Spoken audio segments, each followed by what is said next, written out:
Alright, so let's level this priest right now. I feel like new bitch, and she bad as hell. She got long hair. Got a stare. Alright. Let's do some battlegrounds or something.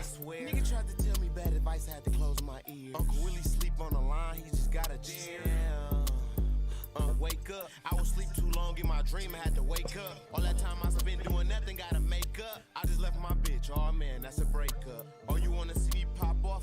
Shake up. All I want is some ramen noodles, put the steak up. Get to throwing money in the club, they gotta rake up. Seem like my best friend start hating since I came up. Nigga thought that I was done, thought I gave up. Nigga tell a story in this rap, she was made up. Could've ducked it for the game. Alright, I wanna see how this looks in 1080p.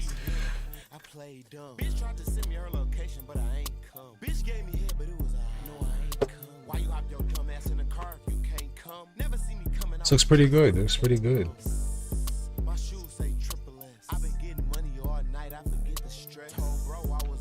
Alright, so Okay. I came through big body nigga triple X. I'm so used to doing shows, I forget to sweat. Inbox full, I got a lot of shit to check. They gon' think you signed something when you got was moving wild, I settled down, the streets bring stress. Okay, they love the coochie scouts, the hoes showing off their breasts. Okay, I'm trying to get a check, see I ain't got time to rest. I can't triple S big B's. I ain't trying to keep up, I'm doing okay. my speed. I done ran 100 up, times 3. She put the pussy in my face, trying to blind me. Told Jay they wouldn't have did it if there's an opportunity. Should we queue for something else? I don't even know if I really want to level the priest, to be honest. Yikes.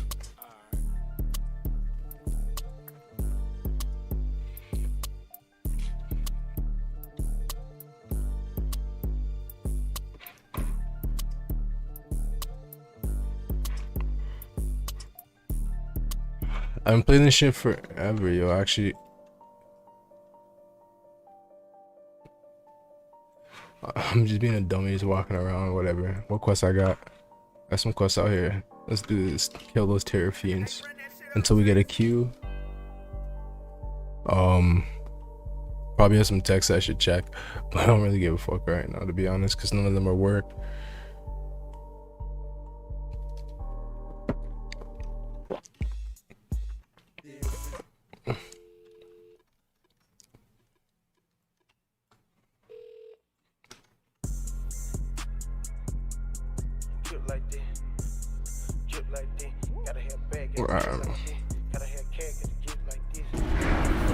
This shit's loud as fuck. I gotta turn this down. I gotta turn that down.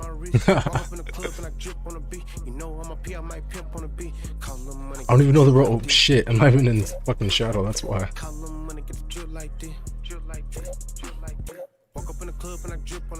Alright, let me fix the sound now.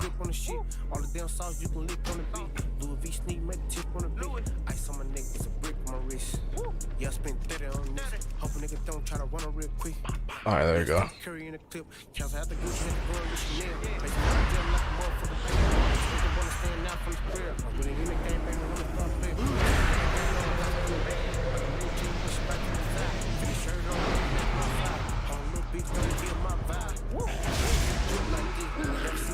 Oh, I know why I fucked up the sound. I have to turn the reverb back on.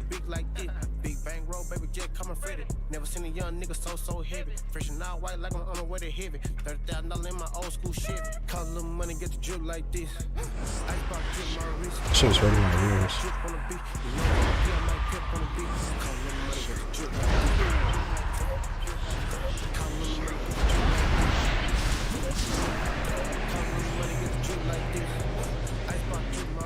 Walk up in the club and I drip on the beat. You know I'm a P, I might pip on the beat. Call a little money, get the drip like this. What am I doing? I'm so high. I'm beating this guy with my staff, yo. The games feel so easy. I'm trying to give him more challenge. I've been playing this game since 2006. This shit's like easy as fuck now. I'm gonna have to kill those guys. I have to kill those guys. I was a trap nigga when I came out of her stomach. Balenciaga, my jacket, my jeans, and my runners in my neighborhood. I run it. Gotta have a chick just to drip like this.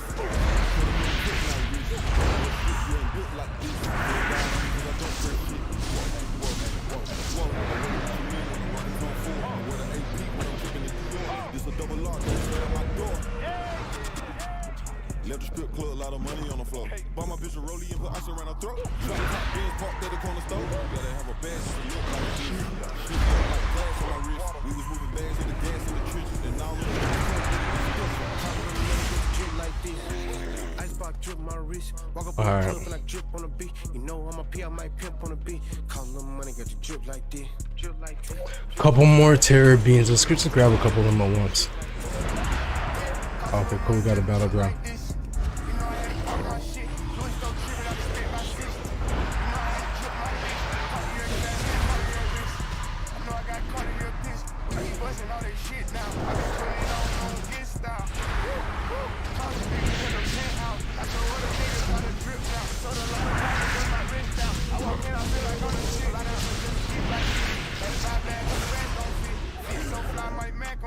I hope they don't kill me when I come back or whatever.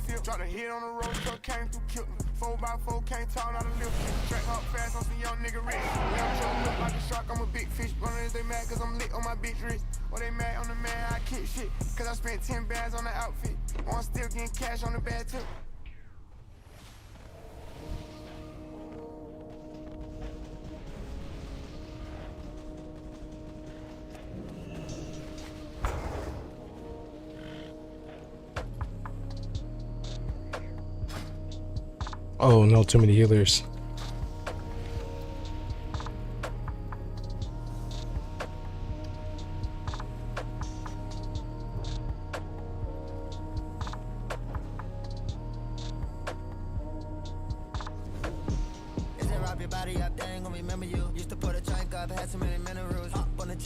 Michael to Senegal.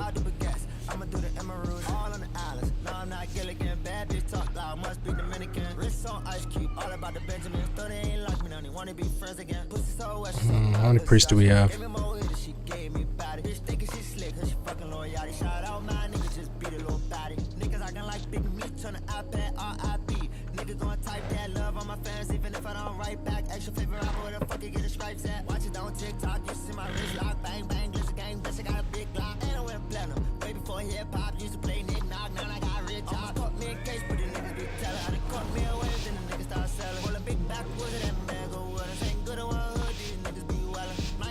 Going to fun. She's going to.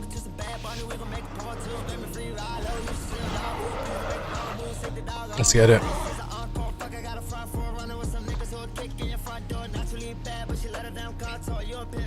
The fuck, nigga, bonjour. Got me in my bag. I just get it. I got a 40 cal in a man bag, 40,000 my merch jeans, but they on sack. I got a bitch look like Megan Go, she play no with deep little bitch, she a freak.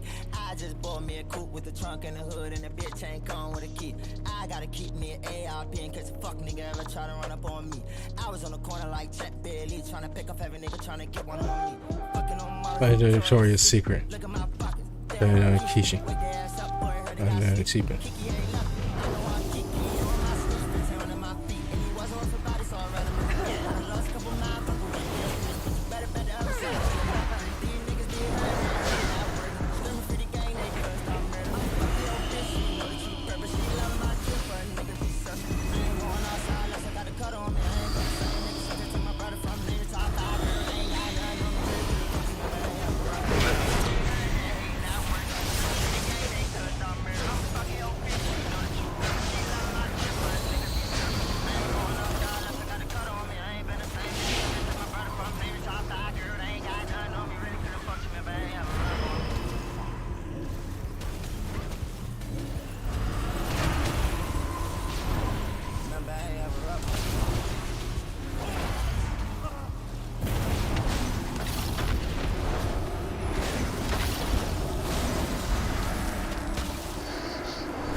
We got this.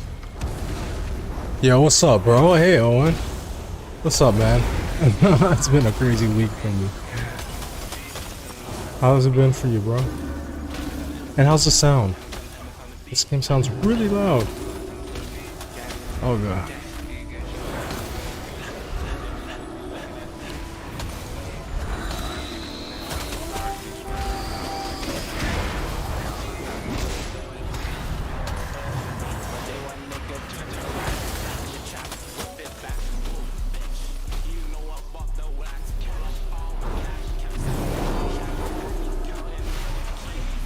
Oh man. I've been chilling, bro. Actually, not really chilling. Paying a lot of bills and all this crap, but finally can game again. How's everything been going, bro? How's Overwatch streaming been going? You been streaming lately?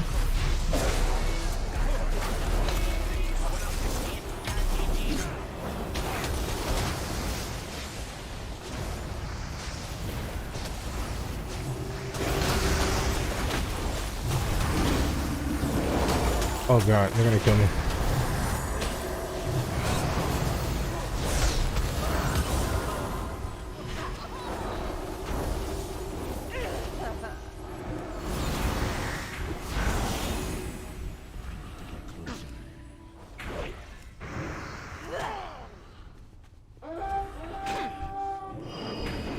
Okay, we're winning. That's nice. I love this. How much heals do I have? On the top healer? Let's go, boy. I've been playing a while. I'm only like level 45 too. There's a bunch of actual level 49s here. Because in World of Warcraft PvP, they just push you.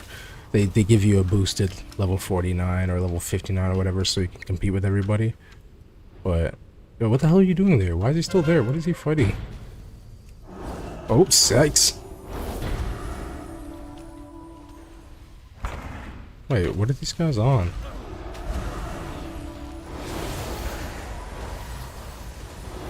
Yikes.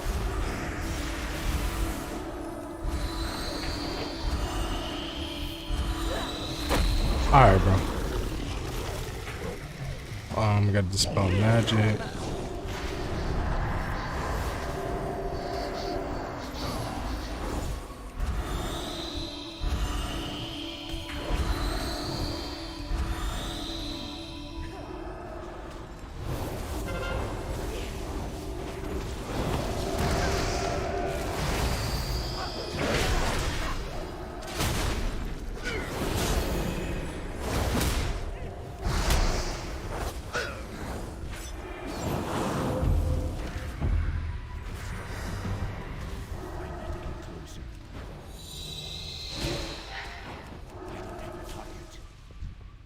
Alright, cool. We got through all of that.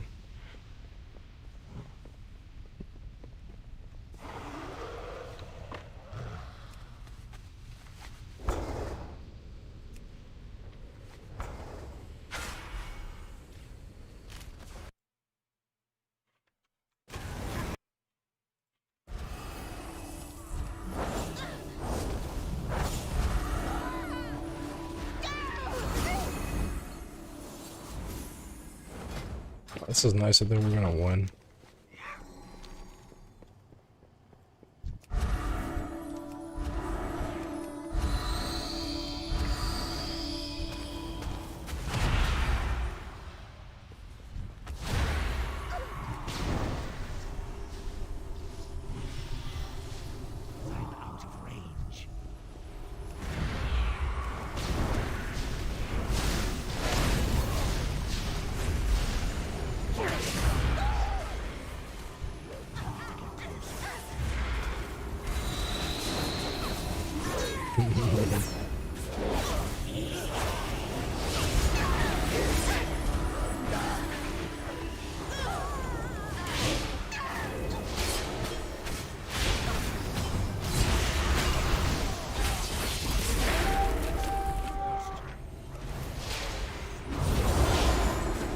Let's go.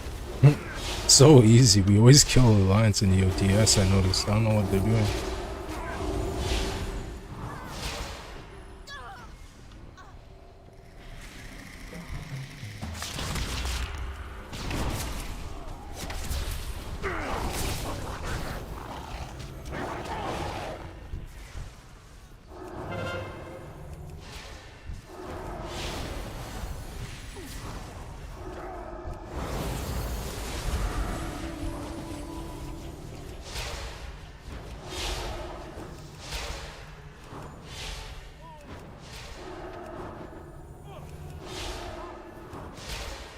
Man, this guy's just not dying.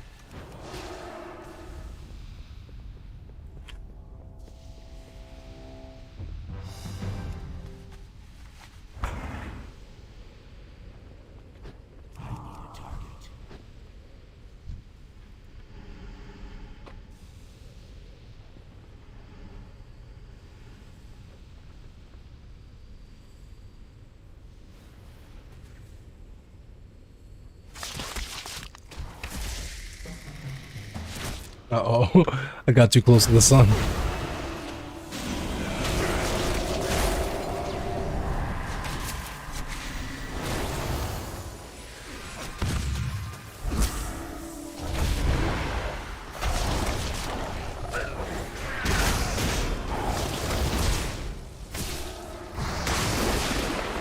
Oh, they're trying to lock me.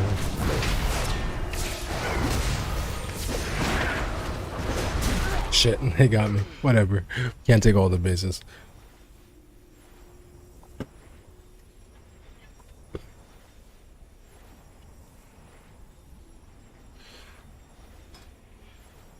Oh, this guy has top heals, and I was like, good thing we have priests and druids top healer. Good job, Nick Nasty. Like, I don't think priests are top really with PvP, but I just noticed in the 40 bracket, that priests have been doing really well. Me especially, I've always been the top 2 healers every game. This priest must be doing really good this X-Pack, because I just jumped in and didn't do anything to my character.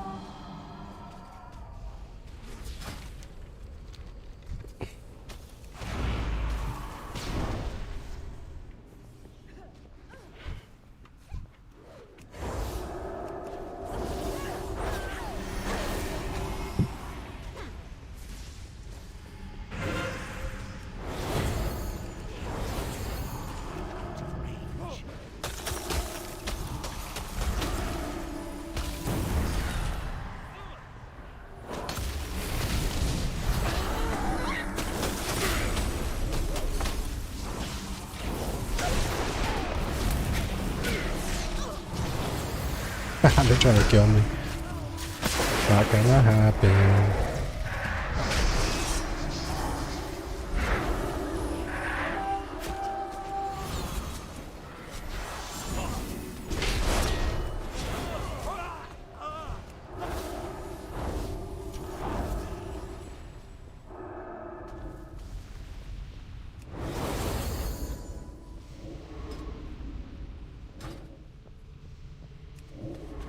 Alright, let's go back to the middle. What the hell's happening? Oh shit, he's dead. Ah, I gotta run past these guys. Oh shit, I floated too far. They hit me in the air. I tried to float right over them. Alright.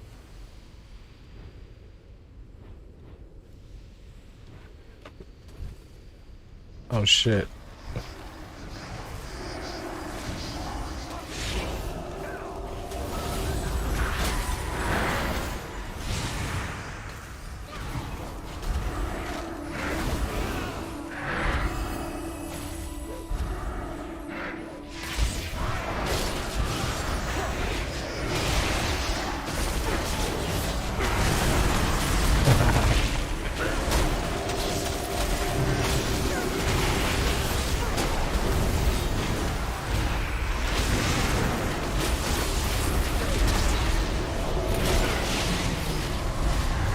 They really want me dead.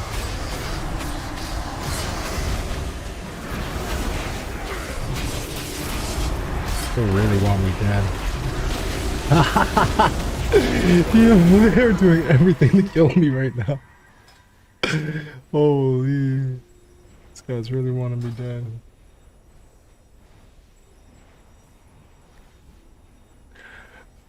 That's funny.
Shit, I tried to heal this guy.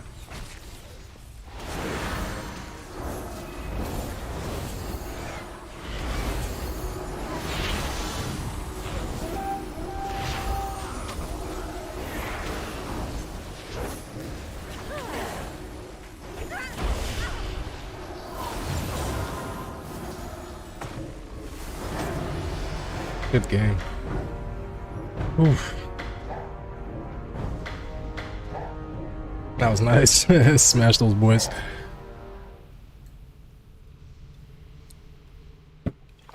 Alright.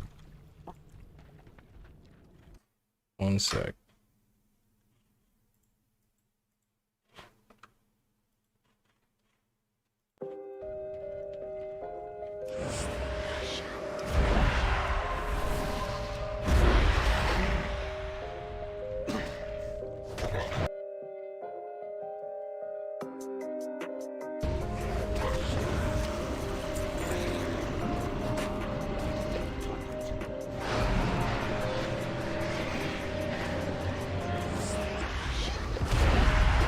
Alright, let's queue for another battleground. Another BG.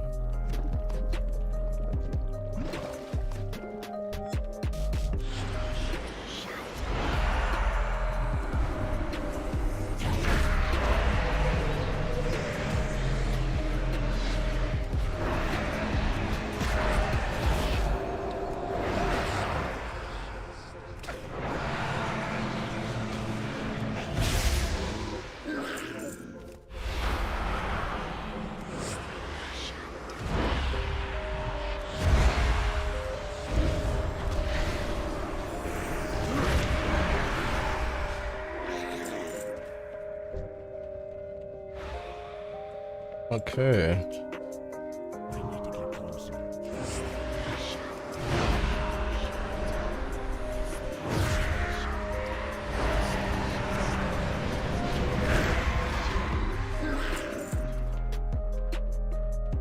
How many more of these guys do I need to kill? 2? Okay.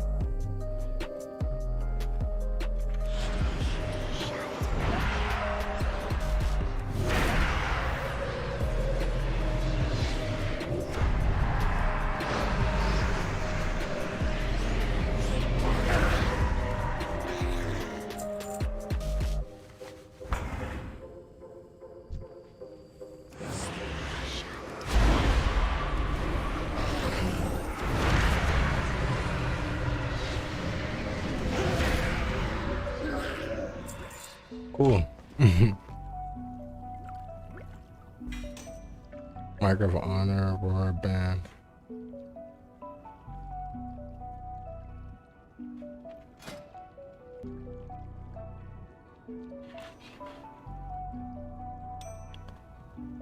I already have one.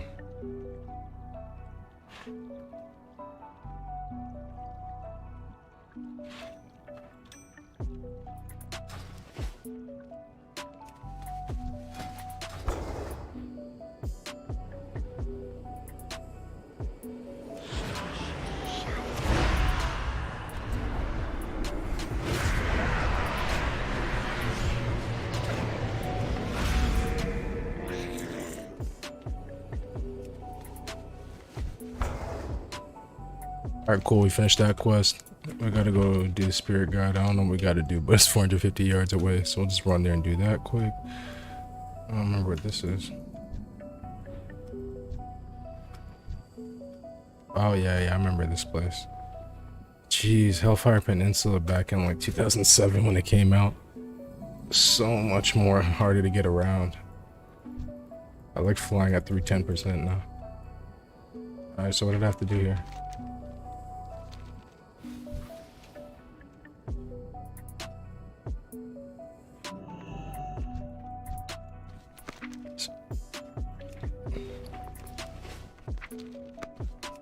Use the wolf totem.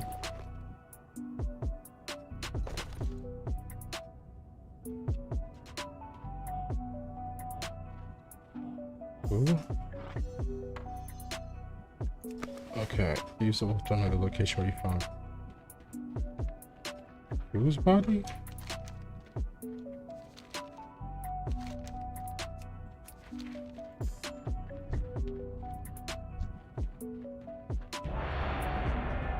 Alright, I don't know what the fuck they're asking me to do. I'm gonna figure this quest out in a sec. Oh, cool, Seething Shore. I mean, I don't even know what this is called. Is that what it is? Seething Shore? Okay. Yeah. I like this one.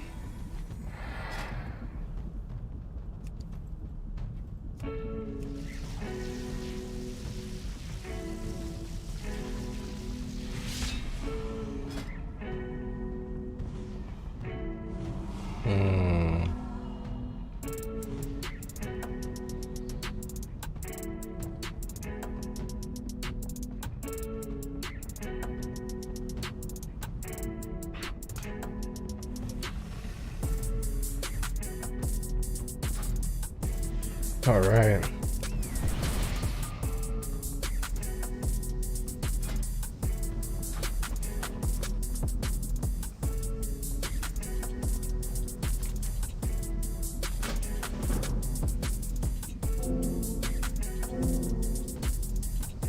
Let me have a look at you.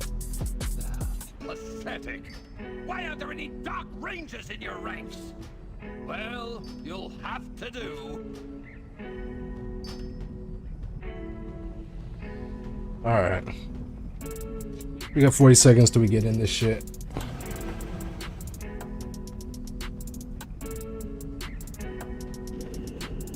I got some ribs that are in the oven that are still like 2 hours away from being done. But they smell good. We have found azurite deposits on some wretched island off the perilous coast. It is your duty to secure it in the name of the Dark Lady. Your mission here is simple. Collect every bit of azurite and leave nothing for the Alliance to find. I trust that isn't too hard to grasp. Down there, azurite! Take it for our war chief. Should those Alliance get in your way, litter the beach with their corpses. Move! Let's get it.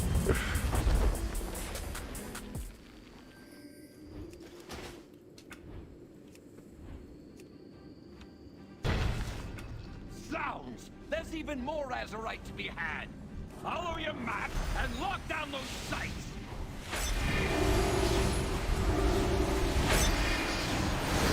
I'm dead already? What happened? Wait, what? Uh-oh. This is not good.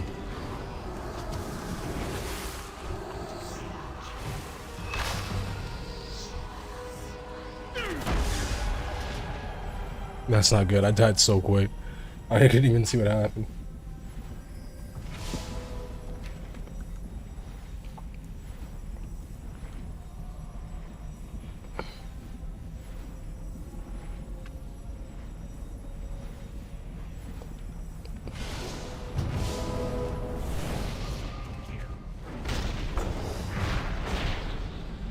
Oh, it's a pre-made. You see that? Level Druid is level 16, did 700k damage last game.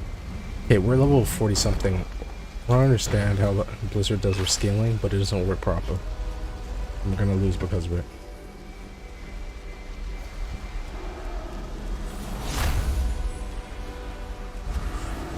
Supplies are on the way. I better not see the Alliance getting them before you do. Oh god, I don't even know what to press. There's so much damage being done to everybody.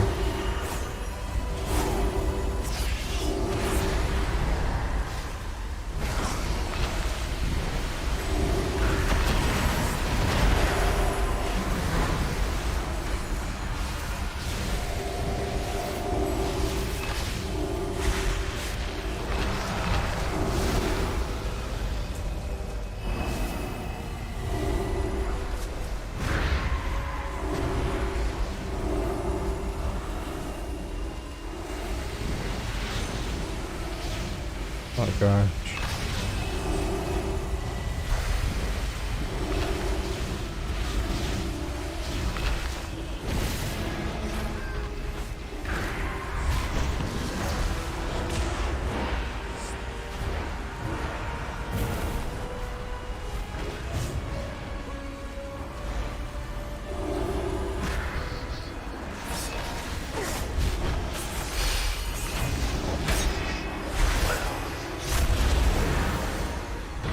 shit.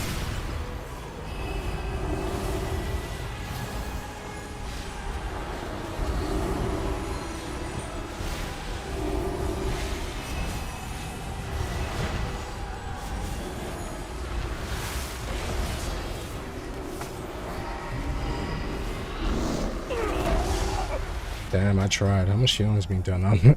Okay, I'm third in heals.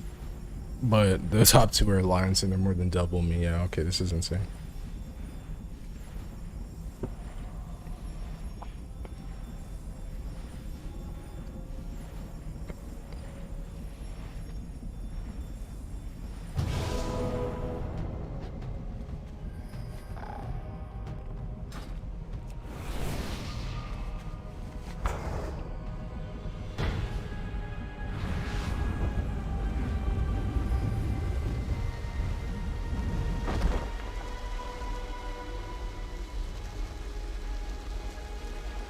Grab these supplies, if you need them, but don't lose sight of the Banshee Queen's prize.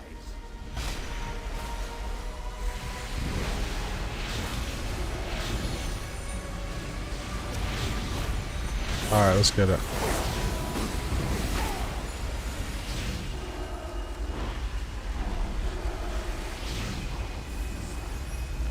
Oh, what was my question? Sorry, bro. I don't remember what my question was. I think I was just talking about WoW or something. Oh yeah, I was asking about Overwatch. You still streaming? How's your streams going?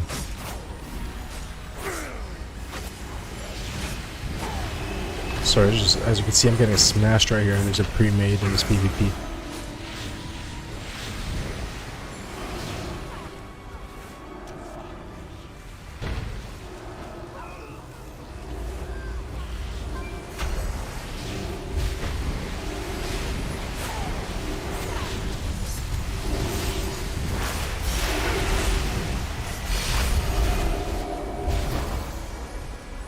Ooh. Ah, okay, my boy. Good luck, man.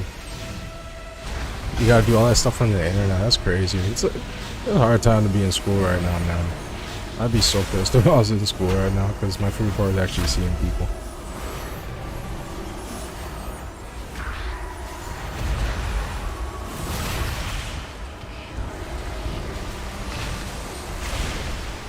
Yep.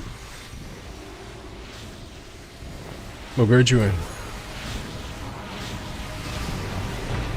I know, like, honestly, I need hands-on. I need a teacher to come to my desk and help me with the question stuff, because moms don't know anything. I mean, moms know, but schoolwork is just like reading a different language to them. 8? Okay, yeah. Yeah. That's not bad. High school's coming up. Yeah, I got a cousin your age. That's a crazy time right now to be going through COVID. That's actually one of the worst ages, the transition from middle school to high school. Bad time for all this. I hope we finish this soon.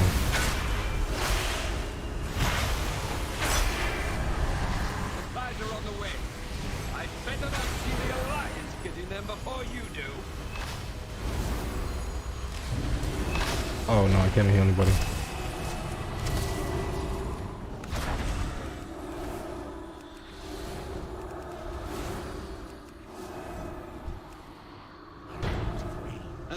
Alright, I gotta go. Effort, but we need more Azerite. Ah, they got me. I'm trying to heal.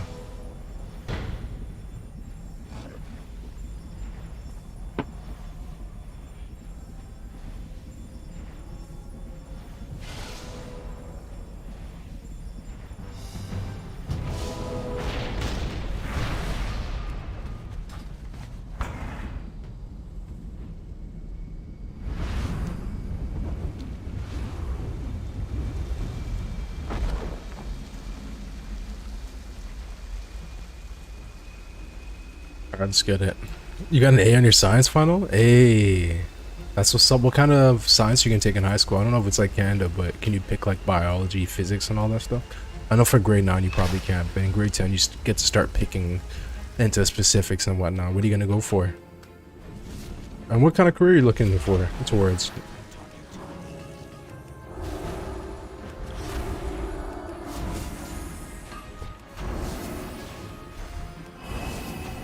Yeah. Yeah, physics was fun. We did a lot of electric stuff. Playing with little cars and cool stuff like that. I would... Yeah, exactly. He'll figure it out from there. I wouldn't be surprised if you want to work in gaming. Shoot, if I was your age, I'd want to work in gaming too right now. It's just going up from here. It's going to be the #1 entertainment source in the future. I think it is already, but it's going to keep being #1.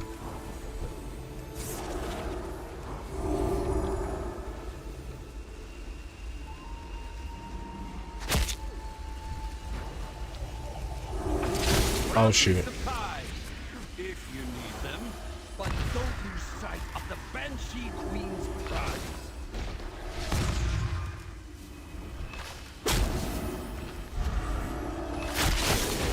Oh shoot, they're killing me. I wasn't paying attention, my team is gone.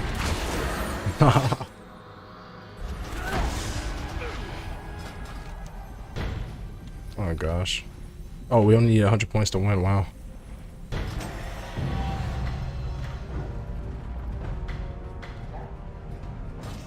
Oh, I didn't even win this with this character yet.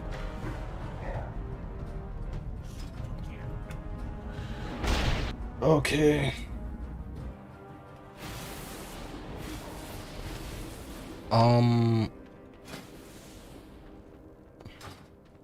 Alright, so this quest, back to this quest. I don't understand what I'll have to do.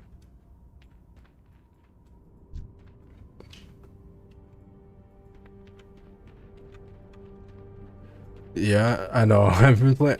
I wouldn't even start playing it now if I wasn't already playing it since I was like literally your age. I've been playing since the 8th grade. And like, yeah, I just come in and out. So I got a whole bunch of characters, but they did a level squish the other day. So it's like they dropped the max level from what was it, 110 or 120 or whatever to back to 60. So everybody's levels got crunched in half.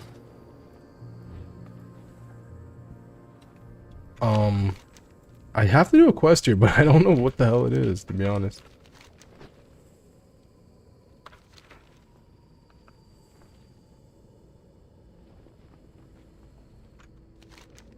I might just skip right through this content.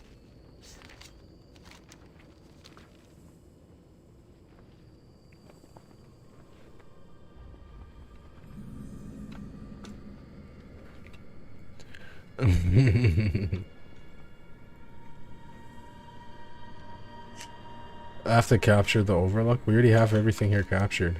I think my server is super horde sided. It's a PvP server, and I think Horde runs the server.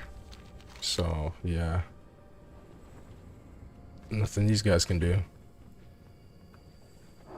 So I have to wait until an alliance captures this tower before I can even do this quest. And I don't know when they're gonna capture it. Every time I log on, we have all 3 towers. Fell Reaver. That guy used to scare me back in the day. Now he's a punk. He used to be level question mark with the highest health ever. What do I do? Oh, I'm in school for project management, business admin, but I also just made right now in COVID. I'm just doing day trading and shit. I was doing like Uber and stuff, but yeah. I just took a break because I really didn't need to. Go forth to victory. But if I need it, yeah. So I don't know. I'm just chilling right now. I'm 27. I don't really know what I'm gonna do. Oh, in the game. Oh gosh, in the game, you.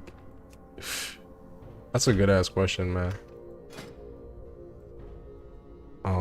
Let me think about that.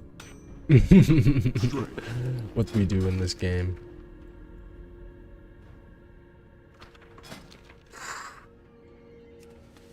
You level up. You level up. Oh my gosh. Wait, Shadowlands death cooldown? Okay. But yeah. I really don't know what you do in this game. You level up. You do dungeons and stuff. It's really, you want to get to the max level. I could play the new expansion right now because I have a couple characters that are the level for it, but I'm trying to get this guy up to level 48 so I can go play the new Shadowlands expansion. So like 2 more levels of doing a bunch of bullshit, and then we can go in. So let me queue for a dungeon or whatever.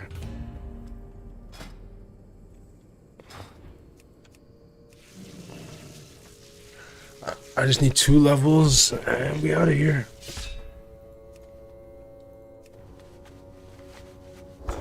I'm gonna go do the new content.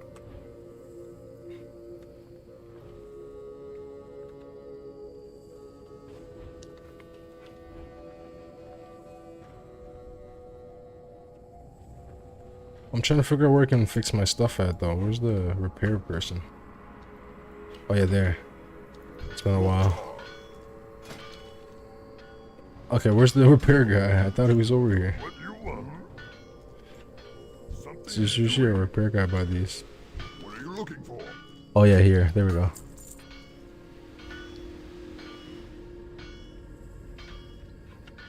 Let's sell this garbage to him.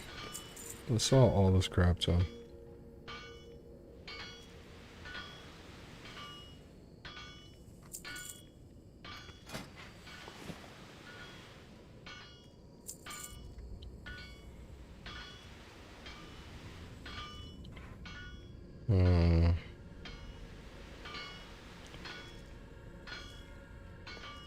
Let's disenchant some stuff too. How come every time I log off? For the Horde.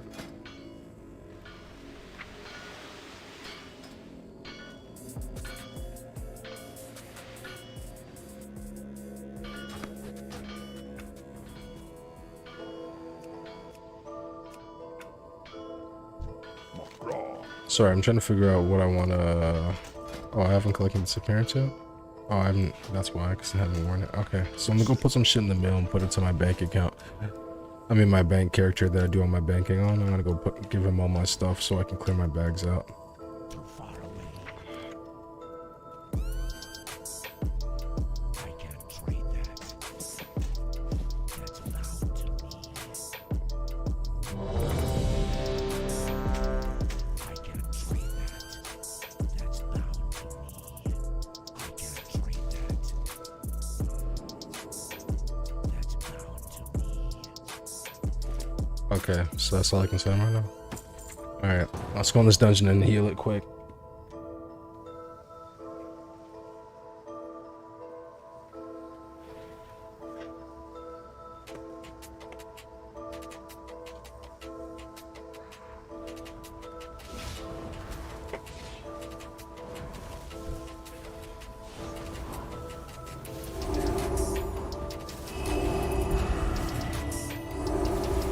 Alright, so we're in a dungeon right now. We're gonna heal this.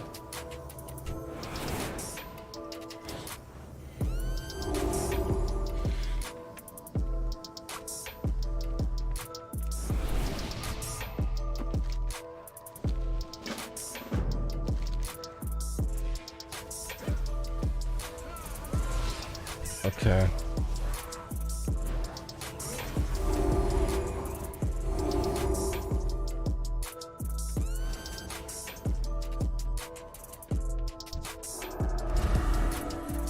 I'm trying to smoke one of them too while I do this. So I hope this guy doesn't take a lot of damage right now. Good, he's a good tank. I can smoke and play with him.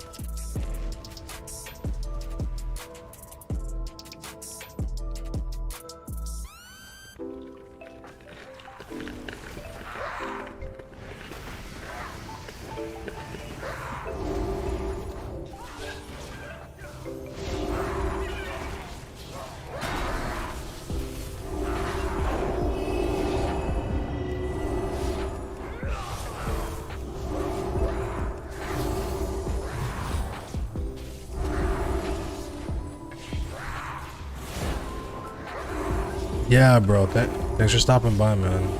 Just stop by your Overwatch stream when you get back to stream and good luck on your finals, bro.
Alright.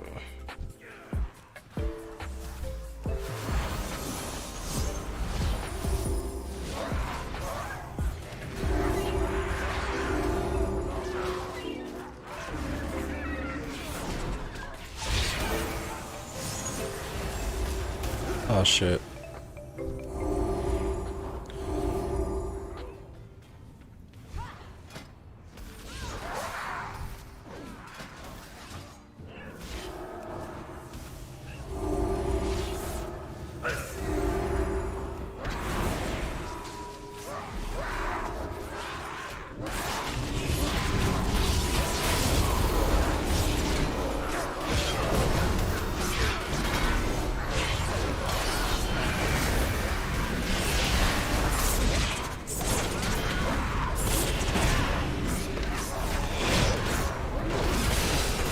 Oh my gosh.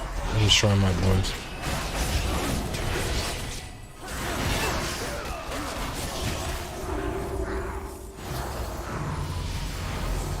Let's go.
Alright.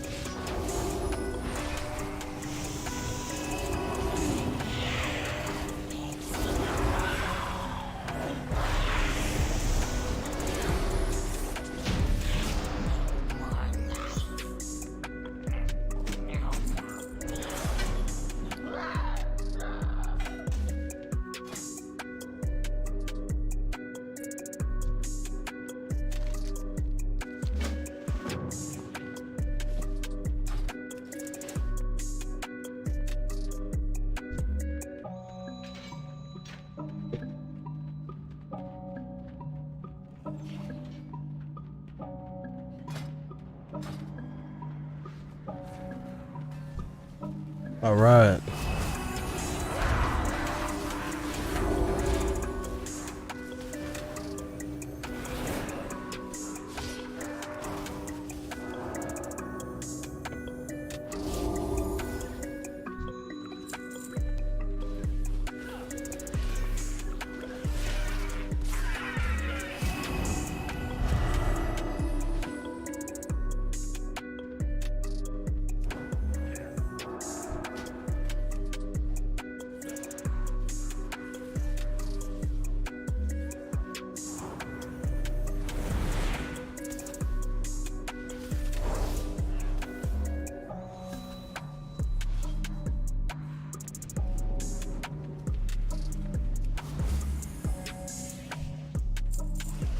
Easy peasy.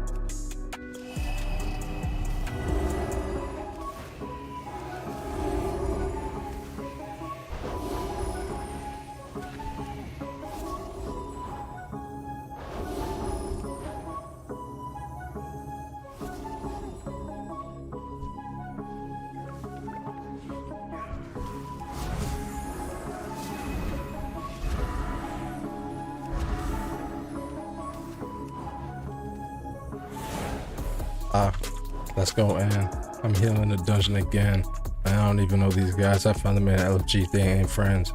I'm pulling up on my mountain. That ain't one of the fucking bands. It might be some Komodo or the Black Drake my nigga extends. You know what it is. I'm playing that wow. It's like I'm just a kid. I'm playing this so long, ever since I was a kid. I'm trapping this game. I feel like I'm doing the bid. I do a 360. You know what that means? I'm gonna fucking spin. I'm going in. Yeah, watch me fucking spin. I don't even need to use no fucking pen. Free all my friends. Oh shoot.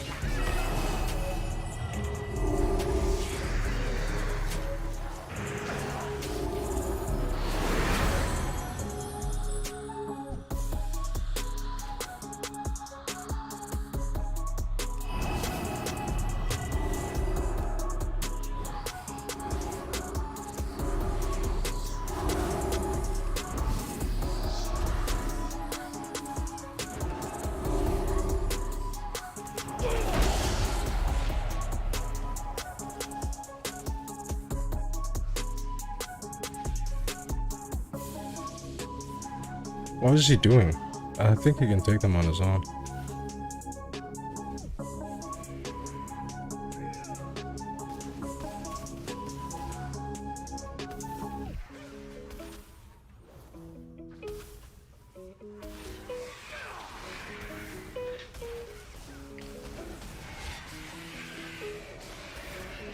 Okay, cool. Now I can fix my combat logs.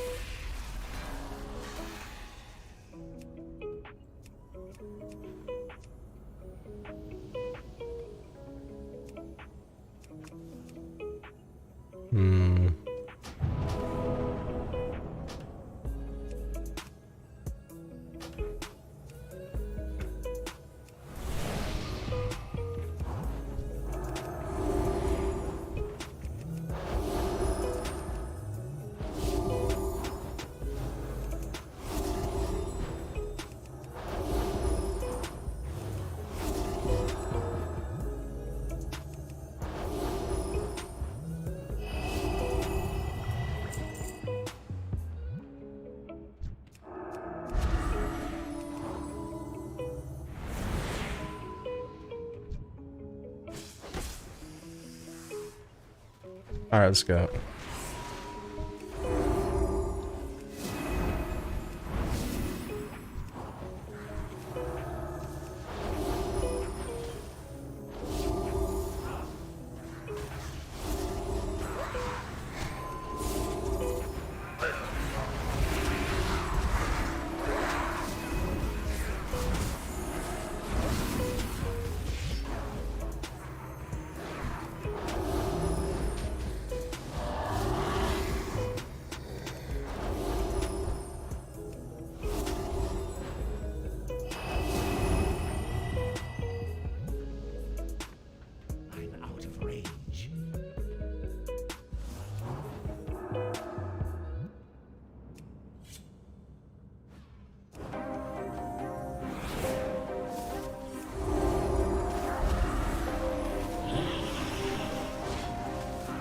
Let's get it.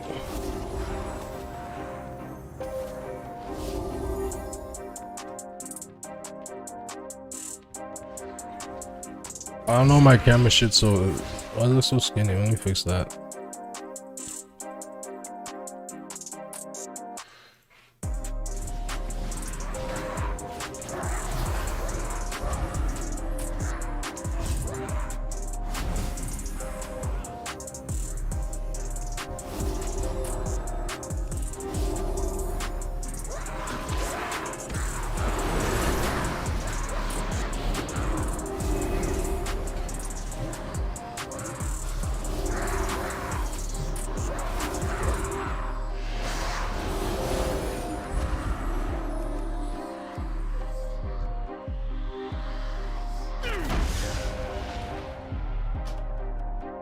Alright, finish one quest. What do I need? What do I want? I want the Eve, Saint Laurent. None of this shit's even good.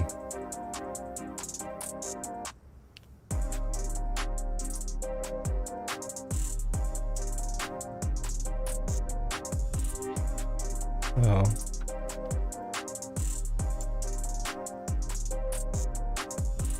They're all garbage.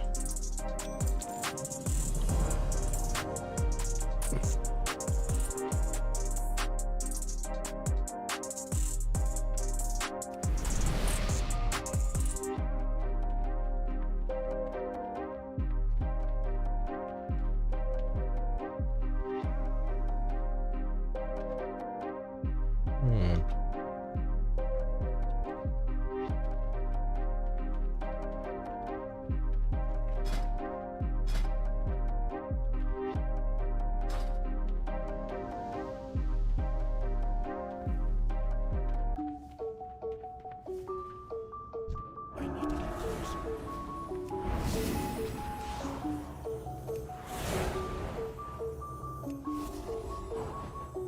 I'm out of range.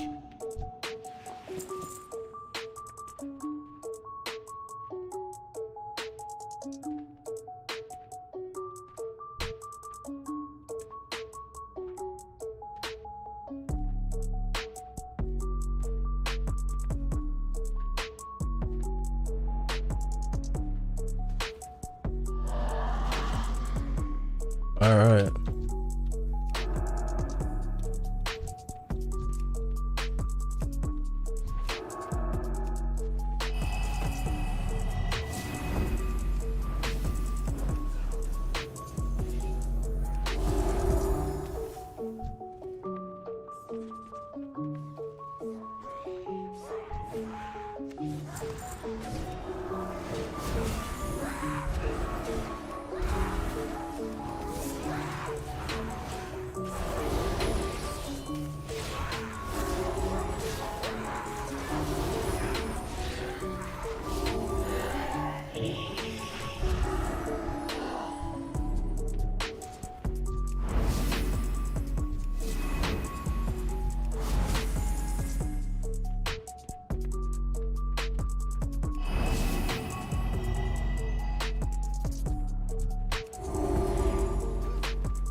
The fuck is that?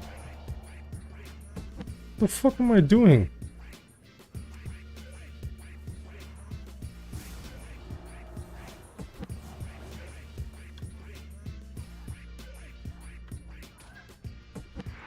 Ah.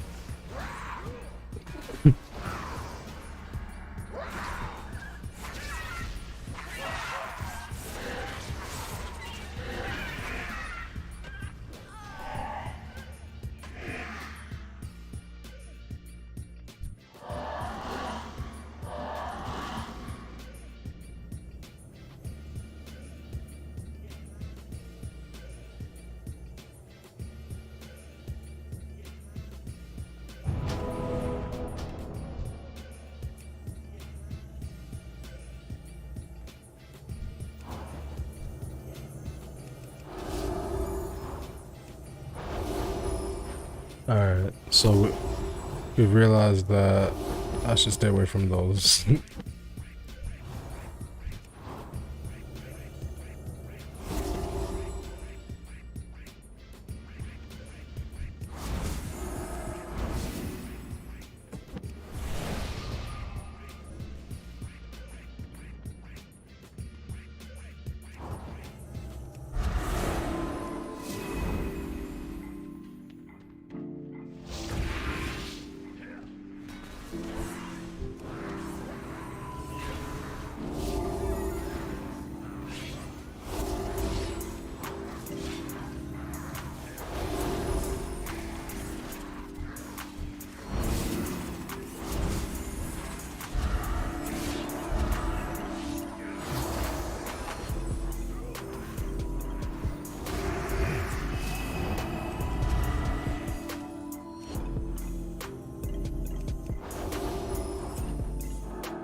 Trinkets, yes.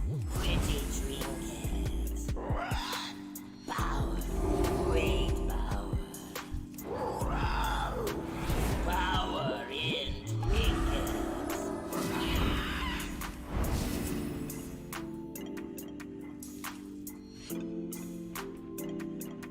I guess cut you, pretty. Slice you.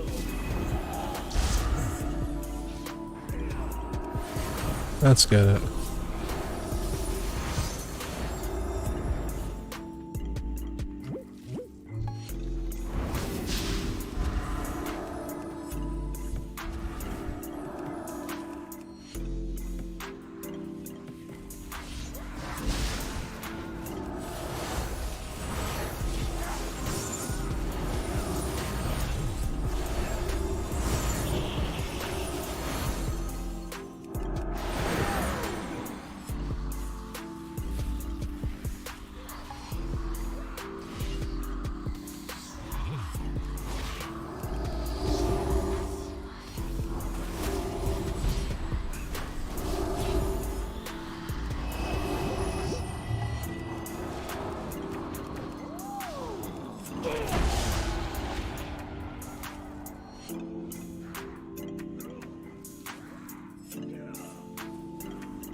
Come on, 10k, 10k, 10k. You got this.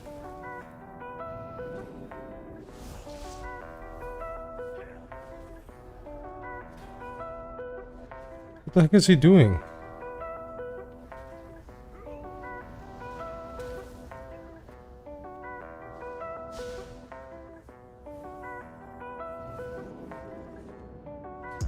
What is he doing? What is this mage doing?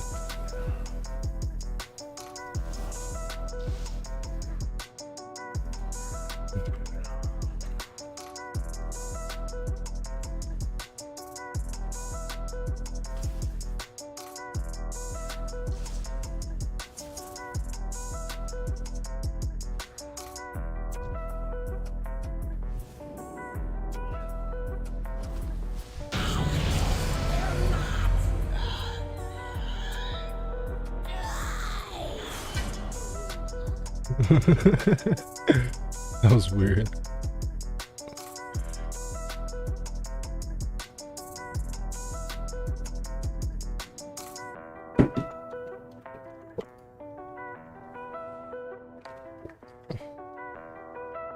I don't use LOSing his poly, but I don't know if that's what you have to do. Whatever.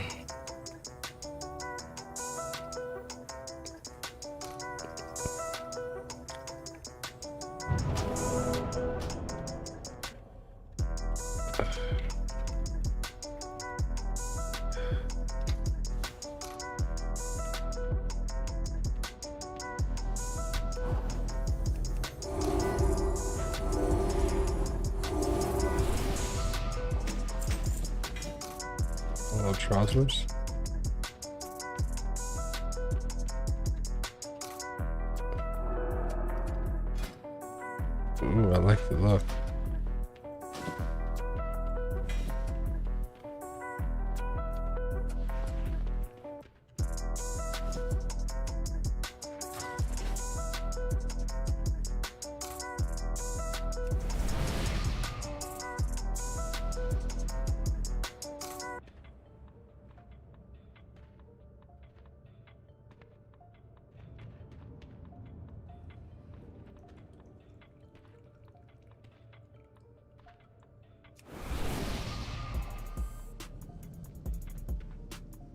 Alright, that's a fun group.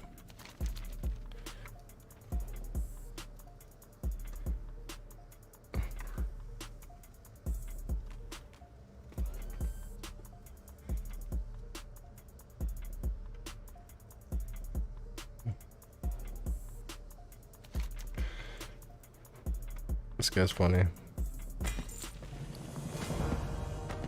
Wait, what?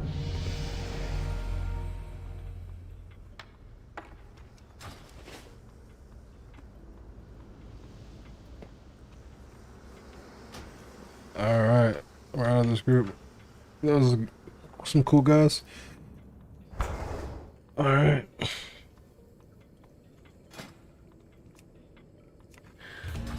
Let's queue for another one.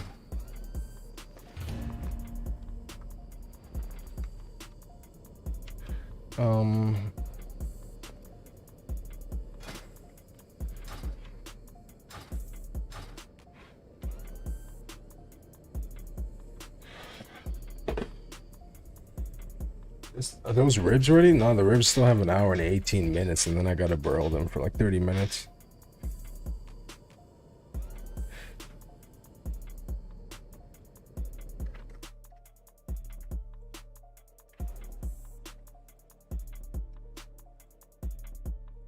Let me put on a podcast. Let me put the JBP on. I haven't watched that yet.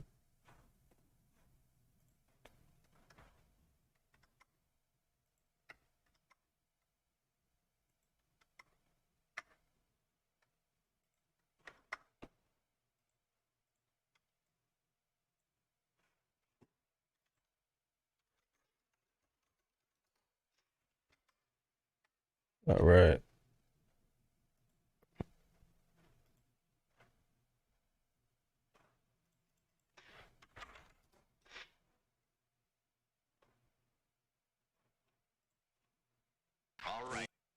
Yeah. And Ashanti did that earlier. I've seen her.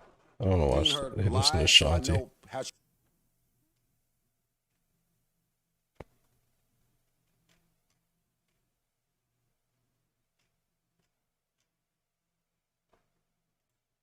Sup, you beautiful bastards. Welcome back to the Philip DeFranco Show. It is Monday, January 25th, 2021, so buckle up. Hit that like button and let's just jump into the news of the day so you can get back to yours. And where we'll start today is with entertainment/entertainer news, starting with JoJo Siwa. And Siwa, if you don't know, is a massively successful creator both in numbers of followers and views, but also business. She's one of the most economically successful creators out there. I mean, in addition to a number of revenue streams, it's been reported that she has sold over 80 million bows. But the reason that Siwa was trending into and over the weekend is that she just recently came out. She had been hinting, kind of teasing, that on Friday she posted a photo saying, "My cousin got me a new shirt." That shirt saying, "Best gay cousin ever." I have never, ever been this happy before. And it feels really awesome. And I've been happy for a little bit now. And it's just so awesome. Also in the video saying she's not labeling her sexuality specifically yet. And the reason why I'm not ready to say this answer is because I don't really know this answer. I want to share everything in the world, I really do, but I also want to keep things in my life private until they're ready to be public. But right now what matters is that you guys know that no matter who you love, that it's okay. I know for a number of people watching, you may be thinking, is this really that big of a deal? Is it important that she did it? I would actually argue yes. Even though there is obviously a difference coming out today compared to that maybe of 20 plus years ago. It's Let's do it. And Sarah Kate Ellis said, a powerful moment. As one of the most influential young role models today, JoJo's story is a reminder for LGBTQ youth to love, and safe and love. And as much as maybe in you and I's day-to-day life, it's not that big of a deal for someone to come out as gay or to be gay, that's not everyone's experience. Use their spotlight to take away the stigma from something that people just want. It is great and they were raised to feel like people are ignorance and bigotry is still around despite that, we want to call ourselves on the so different. Unfortunately, that was not the only reason the vote was series after this news happened. She ended up getting swatted. And then alive, people have been saying it seemed like the media actually swatted her, so she had to leave her house. Though, and swatting was bad. I mean, we can talk about Roman Atwood, of course, one of the early big YouTubers, then becoming a massively loved family vlogger. He and his wife over the weekend made headlines because they finally made a video addressing that.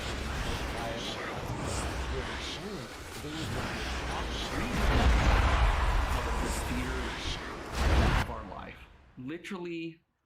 The safety of our kids, like our house, our everything we have. Going on to say that what happened went above and beyond the creepy things that many people in the public eye have to deal with, and that it was extreme, severe harassment. Also sharing a handful of the terrible things that have happened. You have to have a funeral for somebody that you love.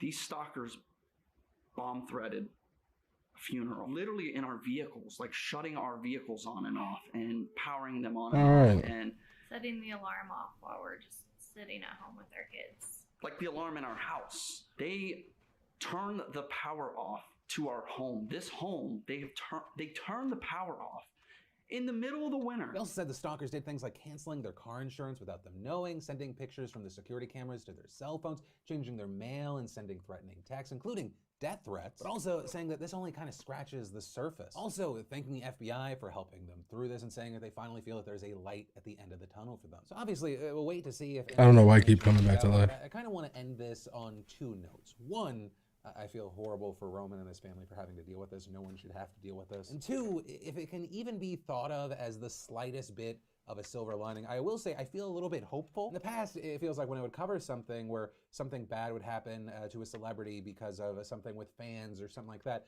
people would have this mindset of, hey, well, that's just part of the cost of being famous. But one of the biggest things I've seen from Roman sharing this story is the amount of empathy and sympathy. And that makes me the slightest bit hopeful. That makes me feel like people, as we all get more accustomed to the internet, aren't fully losing the fact that the other person on the other end, despite the success or whatever else they have, that they are still a human being, that they should still be afforded human decency. And then let's talk about big business news, starting with GameStop. So this is actually a wild story. So during the pandemic last year, GameStop stock was around $4 or $5.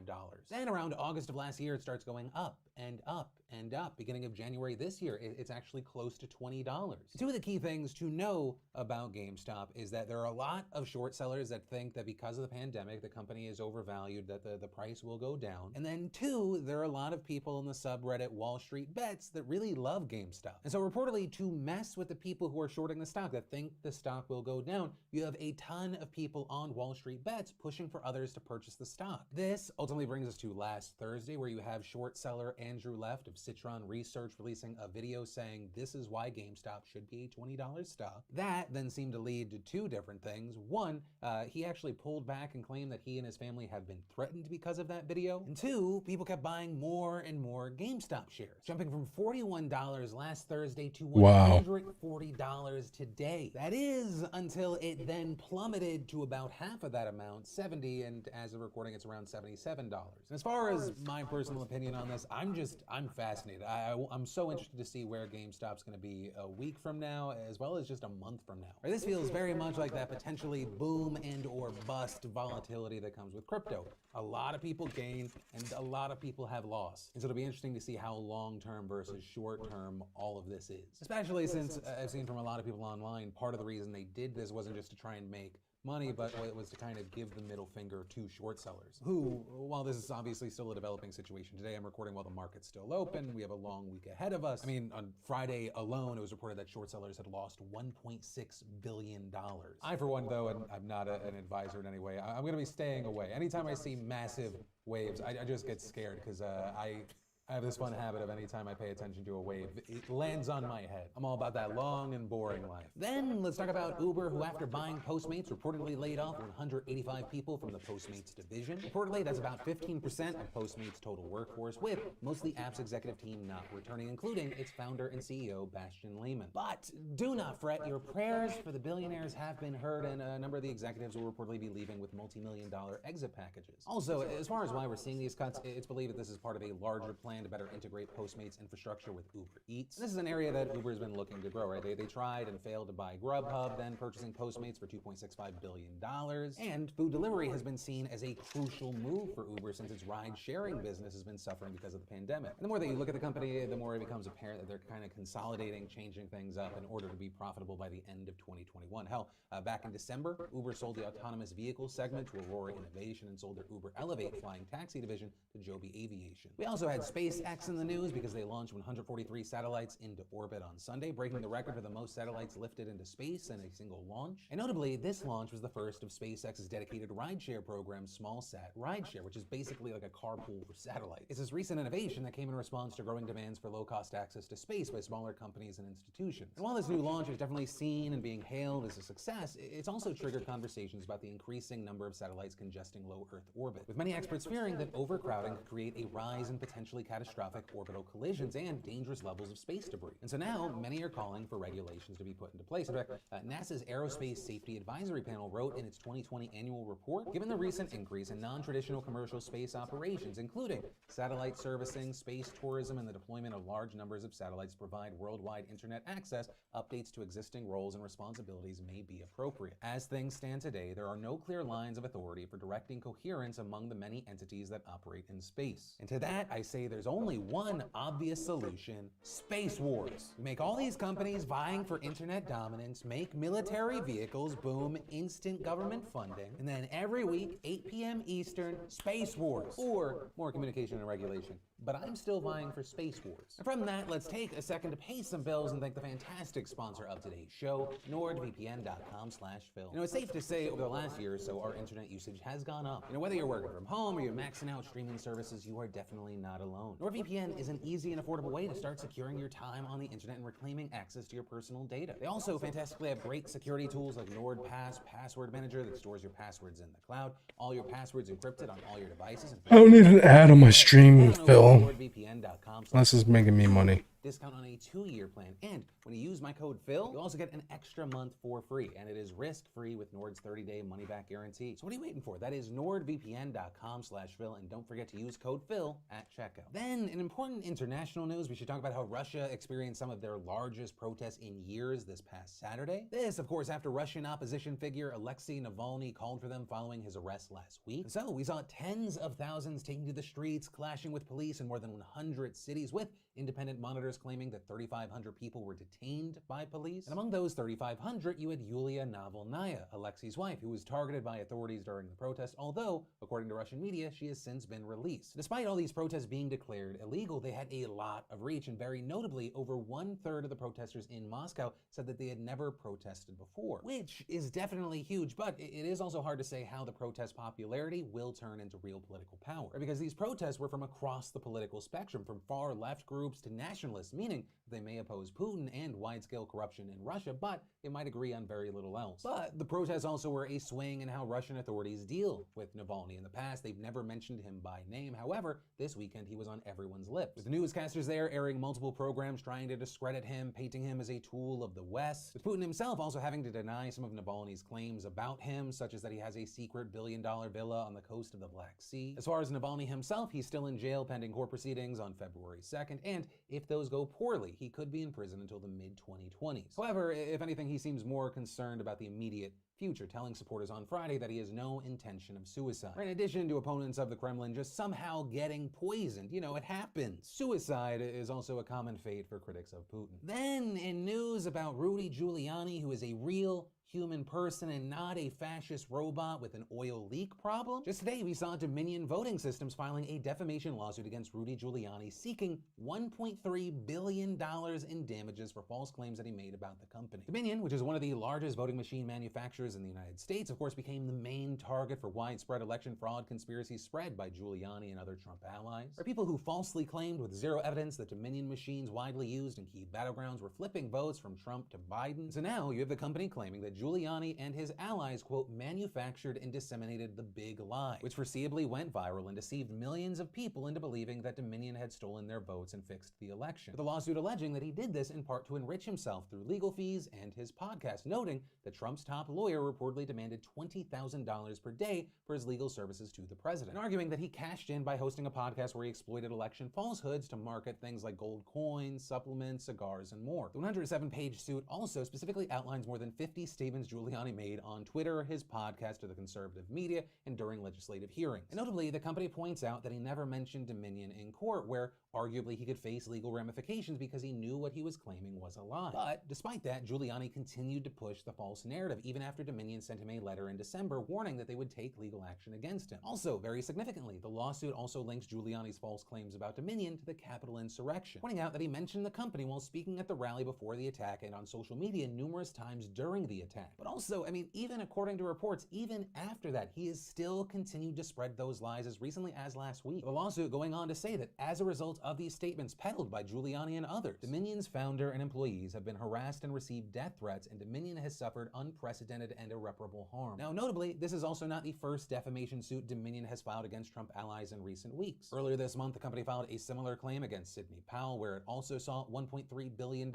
in damages over her claims that Dominion was part of a worldwide communist plot to rig the election. Separately, one of the company's top executives also filed suits against Giuliani, the Trump campaign, and several pro-Trump media outlets after he was forced into hiding due to conspiracies that he masterminded the plot to steal the election. And one of the biggest things here is this could all just be the start. According to reports, an attorney for Dominion said that it was possible that the company would file additional lawsuits against pro-Trump media outlets such as Fox News and even potentially with Trump himself. Then, in President Biden news, let's talk about two key things today. First up, you had Biden signing an executive order overturning Trump's ban on transgender Americans serving in the military. That ban, as Axios explained, allowed the military to bar openly transgender recruits and discharge people for not living as their sex assigned at birth. Reportedly, this is something that had affected up to 15,000 service members. So you have that big news, and then the news that Biden has now reimposed a broad travel ban aimed at curbing the spread of the coronavirus. And the specific ban in question was initially imposed by Trump, preventing non-citizens who have traveled from Brazil, Ireland, the UK, and 26 other European countries in the last 14 days from entering the United States. Though, despite Trump putting it into place, during his last 2 days, he issued a proclamation ordering the ban to end on January 26th, when the CDC starts requiring passengers from abroad to present proof of a negative coronavirus test before boarding a flight. It's set to end tomorrow, but Biden's order, according to CDC officials, will roll back that decision and keep the initial restrictions in place. In fact, it's being reported that Biden will also be adding people who have recently been to South Africa to the travel ban. This decision coming as part of the new administration's much more aggressive approach to fighting the coronavirus, which so far seems to be popular. For example, in an ABC News Ipsos poll released yesterday, they found that 69% of Americans approve of Biden's COVID-19 response so far. And actually, where we'll end today's show is on the note of COVID-19. The number of confirmed cases in the United States has now surpassed 25 million. I'm playing without sound right now. It's not helping. He expects the death toll to eventually top 600,000. Though the number of cases per day in the United States does appear to be falling for now. However, health officials have warned against celebrating just yet. For one, daily death rates remain high, and two, COVID variants could upend any ground gained if people do not stay vigilant. That news is also why we've seen such a mixed reaction to what's happening out here in California. This California Governor Gavin Newsom lifted regional stay-at-home orders across the state today. That news first coming after a letter from the California Restaurant Association to its members leaked. Notably, what this move does is that it gives way for restaurants in the state to resume in-person dining. Gyms, hair salons, and nail salons could also reopen. It appears that this move may be connected to ICU capacity. Like the rest of the United States, California has started to see a steady decline in the number of coronavirus cases being confirmed each day. In San Francisco, for example, ICU capacity has surged to 23% this weekend. However, also like the rest of the United States, daily death rates remain high. A number of other regions in the state also have had less notable success. But according to the LA Times, a Newsom administration official has said that models project ICU capacity for areas with less success, increasing above 15% over the next 4 weeks. Now, as more and more people get vaccinated, there of course is the hope that we will continue to see a decline in the numbers, but also there is concern for reasons like on Sunday, CDC Director Rochelle Walensky told Fox News that the federal government doesn't know how much coronavirus vaccine the country has. And adding, if I can't tell it to you, then I can't tell it to the governors and I can't tell it to the state health officials. If they don't know how much vaccine they're getting, not just this week, but next week and the week after, they can't plan. They can't figure out how many sites to roll out. They can't figure out how many vaccinators that they need, and they can't figure out how many appointments to make for the public. And in that interview, Walensky noted that the problem is just one of those challenges we've been left with in the transition from the Trump administration. And notably here, this challenge specifically basically could hamper Biden's efforts to vaccinate 100 million Americans in his first 100 days. According to the CDC, so far, just under 22 million doses have been administered, but we've also seen reports that tens of thousands of people with appointments to get the COVID-19 vaccine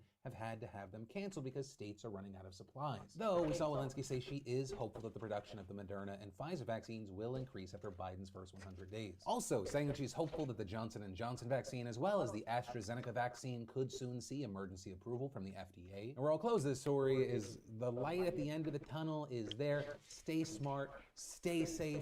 One day in the near future, we will get to stop saying, once COVID is over, I will blank. And then he's so right, man. Oh my gosh. Whether it be this final story or anything that stuck out to you, I'd love to know your thoughts in those comments down below. But that is where I'm going to end today's show. Thank you, of course, for being a part of my daily dives in the news. I love having you. Also, if you're looking for more to watch, I actually put out 2 videos on Friday. I was like, I don't normally post this day, so let's do it twice. But yeah, like I said at the end of last year, I'm tweaking things with the schedule, not forcing shows. But yeah, that's it. You've just been filled in with news that matters for people that care. I'll see you tomorrow.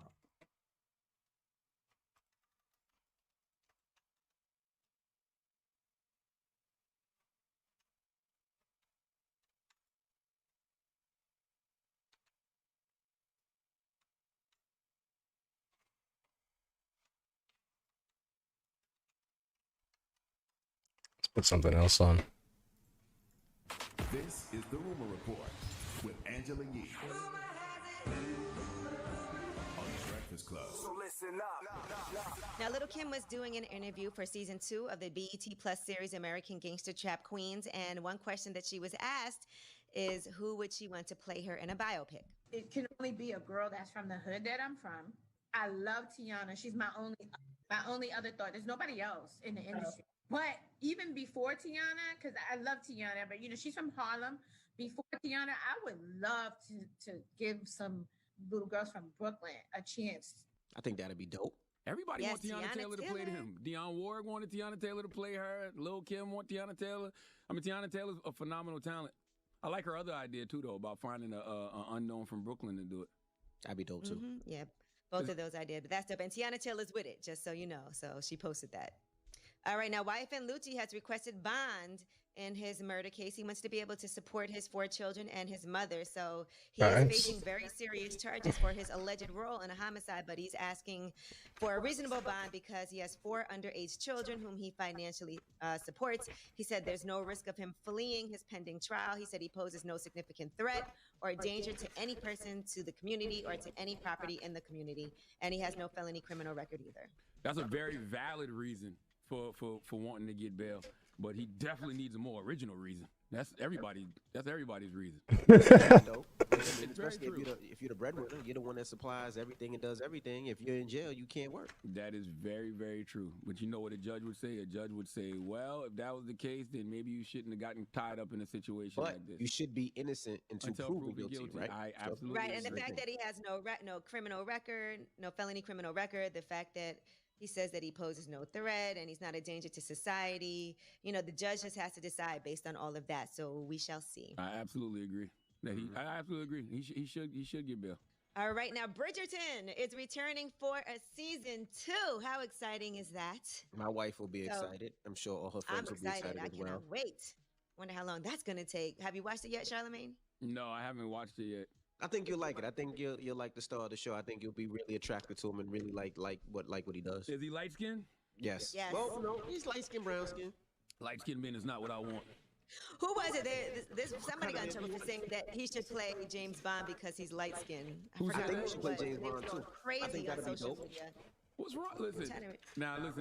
Let's be. If we ain't had number white James Bonds. So if they pick a black James Bond and he's light skinned, y'all gonna be mad? As if light skin is not also black? Yeah, it was somebody named Paige DeSorbo apologized for suggesting that he played James Bond because he's light-skinned. I don't know, why would somebody say that? Listen, I'm all about oppressing light-skinned men. Let's go. Let's Danny Liam right now. What do we do? How do we shut up, man? But I think he should play it. His name is Reggae, and he does his thing. The women love him. His name is Reggae. The women love him, and I think he should play it, James Bond. Who is Reggae? That's his name. That's how you pronounce his name. In real life. Oh, okay. In real life. But what is his French. name in Bridgerton? Oh my gosh, why do I not remember his name? I on the love when show? Envy clocks a man, boy. The last time I seen Envy clock a man like this, what's that dude named from The Bachelor, Mike? Envy went crazy over Mike. He knew Mike's dimensions and everything. He was like, Mike is 6 foot something, 100, 200. If they love him, you know they love the new Bachelor. His name is Matt, and he's a good catch. He's a good catch. He's a good catch. What's his dimensions? He's about 6'2". He's Diesel, and he weighs about, I would say, about 190. That's what I'm talking about. Okay. All right. Now, Soulja Boy's ex-girlfriend / personal assistant has come forward with some details of what she says was an alleged sexual assault. And now what she claims happens to her is that she was held hostage by Soulja Boy and that he created a hostile work environment and also did not pay her the wages that she rightfully earned serving as his employee. What the fuck, Soulja Boy? She was expected to be available at all times to clean, cook, chauffeur, and perform personal assistant tasks. And then she said after less than a month of employment, he started sending unsolicited photos of his penis. They did have a brief consensual relationship, but then things turned violent. She said he was often jealous and enraged. He once kicked, body slammed, and punched her repeatedly in the head and told her, "I should have killed you." She said she attempted to leave, and he locked her in her room without water for 3 days. What? Raped and beat her until she lost consciousness. She said when she was finally able What? to escape, she was forced to return to collect her personal belongings, and he allegedly raped her again. So these are the allegations that a woman is making against Soulja Boy. It's his ex-girlfriend / personal assistant. He has not made any comments so far on these allegations. All right. Now, by the way, previously there was this not in this wish to remain I hope he didn't do anonymous. that. People are saying this might be the same story from back then because it's very similar. And at that time, he did respond and say it was 100% fabricated. And that was last January. All right, I'm Angela Yee, and that is your rumor report. All right, thank you so much. And for everybody out there listening, I got a lot of tweets today. I am not Dominican. I know Charlamagne says that all the time, and I know he jokes with it all the time. Listen up. This just in. All the guys. I'm sorry, me cheese ribs already. These Dominican guys kill me. Angela Yee. It's the rumor report. The Breakfast Club. Now, Master P has gone to his Instagram and revealed that he is working with Richard Patterson, who is a former Tesla engineer, and he's going to develop the next era of supercars. It's called Tryon Supercars, and it will be the first black-owned company of its kind, the first black-owned supercar manufacturer in the United States. Here he is with Romeo. Pops, this is a big deal for the culture. This is how we inspire us. Them seeing you create something like this, seeing a black man build a car. And not just any car, but one of the most beautiful cars I've ever seen. Yeah, and then, you know what? That just show you how we are involved. Okay, from a scale of 1 to 10, this car is a 10. Hey man, dropping the clues bombs with Master P. I respect that brother. Forever the ultimate hustler. He's a great human being and been an inspiration for entrepreneurs like myself for a long time. I think that car exists already. I think they already that exist, and they are going to start, I guess, manufacturing that car, because I was looking at that a while ago. That brother that created that car. The car is dope. Well, salute to Master P and the brother that created the car. Whatever, I respect them all. Yeah, it says he created a supercar. It's called the Nemesis RR. And then in addition to that, Tryon Supercars is in the process of creating affordable luxury SUVs and cars for the masses. So you can go to TryonSupercars.com. For people? TRION. Oh, so it's available for purchase now? I think Yeah, I it's in believe so. development. No, I was looking at them, and they have cars that they've been testing and driving, because I was looking at possibly purchasing one. You know, I love cars, but I just didn't get all the details for it. But I would love to. All right, now Trey Songz was in an altercation, and he got into an altercation with police at a Chiefs game. And according to fans, they're saying the cop was the person who was out of line. Now, according to a witness, they say that Trey Songz was being heckled by some fans a few rows behind him. He asked them to chill out. Then the officer approached Trey Songz and went after him without any type of warning. Trey was caught off guard. Things got physical. Trey Songz did defend himself. He did have the officer in a headlock at one point after he was attacked, and they said he was in custody and arrested for trespassing, resisting arrest, both misdemeanors, and for assaulting a police officer, which is a low-grade felony. And they said he'll likely be released. Yeah, Trey had him in that OG Virginia headlock. That's that headlock you learn from all the OGs around you. You ever seen an old man get into a fight and they scrap that elderly headlock on you? And it take about 17 people to get him off you? That's what Trey had that cop in. When I seen that video this morning, I was praying to God because I just seen the video. I didn't see what happened. I'm like, please, because Trey had him so well. I'm like, please don't shoot Trey or don't shock Trey because he had him thing. But thank God nothing happened to Trey. All right, now Danny Lay has issued an apology after the Yellow Bone controversy. Now, before this apology, she posted part of the rumor report to, I guess, give herself some backup. Now, I was confused by this yesterday because I'm trying to figure out what am I missing. You know, I think people are mad because they don't. She's not black. Is she black or is she not? She black? posted, "I'm Dominican." She said, "I'm Dominican. I'm Spanish. I'm black. I'm white. Leave me alone." But she has a lighter complexion, so she made a song about having a lighter complexion. Like I'm trying to figure out what's the problem here. I think it's like a colorism thing. And So is brown skinned girls colorism?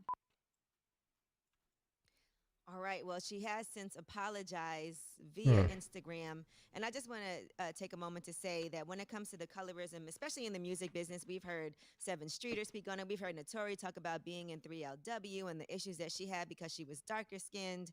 And so it is something that is a real thing. And here's what she had to say.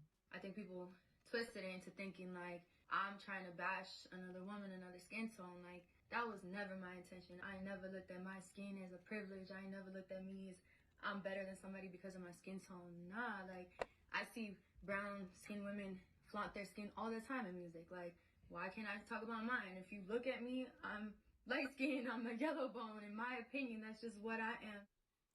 Listen, I said it once and I say it again. Everybody should be comfortable in the skin they're in. Everybody should be proud of the skin they have. If you light skin, rep your set. If you brown skin, rep your set. If you dark skin, rep your set. I don't care as long as you're not saying you are better than someone else because of your skin color. But I realized this weekend, I'm not having these debates anymore because these conversations about colorism do exactly what the colonizer intended them to do, and that's cause confusion. You divide people by the color of their skin, and we start infighting and bickering amongst each other, and we forget the most important thing, and that's we're all black at the end of the day. In case of somebody like Danny Lay, we're all minorities. The real enemy is and always will be white supremacy. Colorism is a white supremacist ideology. We learned that from them, and it's used to keep us from being unified. And as long as we are infighting amongst each other, we lose sight of the real issue, and that's white supremacy. As part of her argument, she also discusses DaBaby, who is her man. It wasn't something that I looked at so deeply, which I can see why people will take it deeply. So I understand, and I'm sorry that I wasn't sensitive to the topic when I wrote my comment, like, why are you guys taking this so personal? Because it can be a personal thing to certain people, because colorism is a real thing. I'm not a colorist, I'm not a racist. I date a whole chocolate man, and I have beautiful dark-skinned friends, like, and skin isn't something I even see. Of course it's a real thing. You know, colorism is absolutely positively used to keep us divided. And as long as we're not unified, as long as we're infighting amongst each other, we lose sight of the real issue, which will always be white supremacy. Well, stop calling me waffle color Negro. I cannot. Okay. Because what I will always add. All right, cool. Good dungeon. Got some free XP. See? All right. Okay. They need to be marginalized. Their voices need to be silenced. Oh my goodness. All right. Okay. Well, go ahead and say something back then. Me? I hate you. What you mean you hate me? Oh, you hate me? Yes. You hate me because I'm dark? Oh my goodness. Is that why? Is that why you hate me? Mix is up next. That's why man. I cheered when Nino Brown stabbed Christopher Williams in the hand. I know you did. Okay. I know you in did. New Jack City. Everybody should have. Everybody should have confidence in the skin they're in, though, except for light skinned men. Y'all have nothing, and white people. And y'all people have should nothing not to be proud about. people should not be putting down people due to their skin color and all of that. That should not be happening. That's the main issue, right? Is putting down other people because of the color of their skin, acting like they're not marketable, they're not as attractive because of the color of their skin. No, we're all different shades. All right, that is your rumor report. All right, Mix is up next. Happy birthday, Alicia Keys. Let's start the mix off with some Alicia Keys. Revolt. We'll see you tomorrow. It's the Breakfast Club. Good morning. All right, what other videos? The Breakfast Club, bitches. You're a donkey. Yes. Donkey of the day for Monday, January 25th goes to Piers Morgan. Okay, listen, I'm really confused about this one because I'm such a fan of honesty. Even if I don't agree with what you're being honest about, I love when humans keep that same energy, okay? See, we all have these protocols, all these ways we are taught, we are supposed to. All right, let me get some water quick. What if that's not how I really feel? My therapist tells me to feel my feels. Whatever emotions I'm feeling at the time, allow yourself to feel them. But I don't think those feelings are meant for someone else to feel, especially if how you feel may cause someone else pain.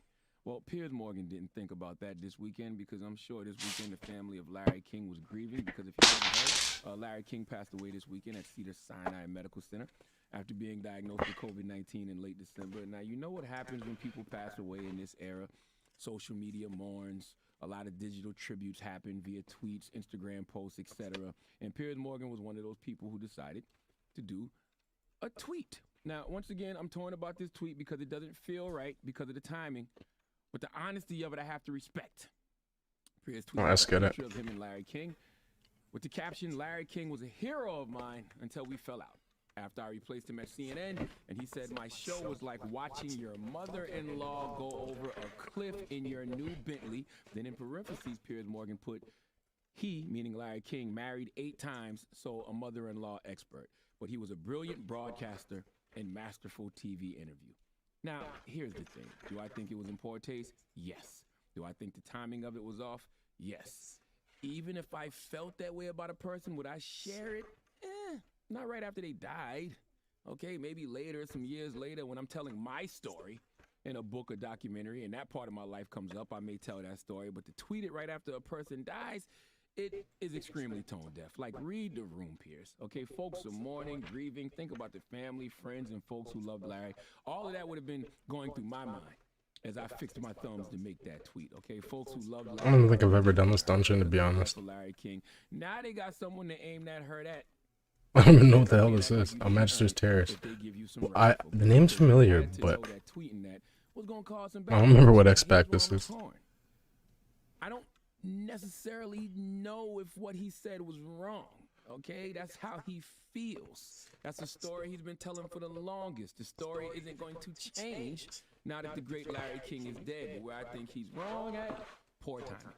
Like, bro. All right, one second. I gotta fix my camera. Larry King just died, and you find a way. Okay, anyway, to make his death about you. Okay.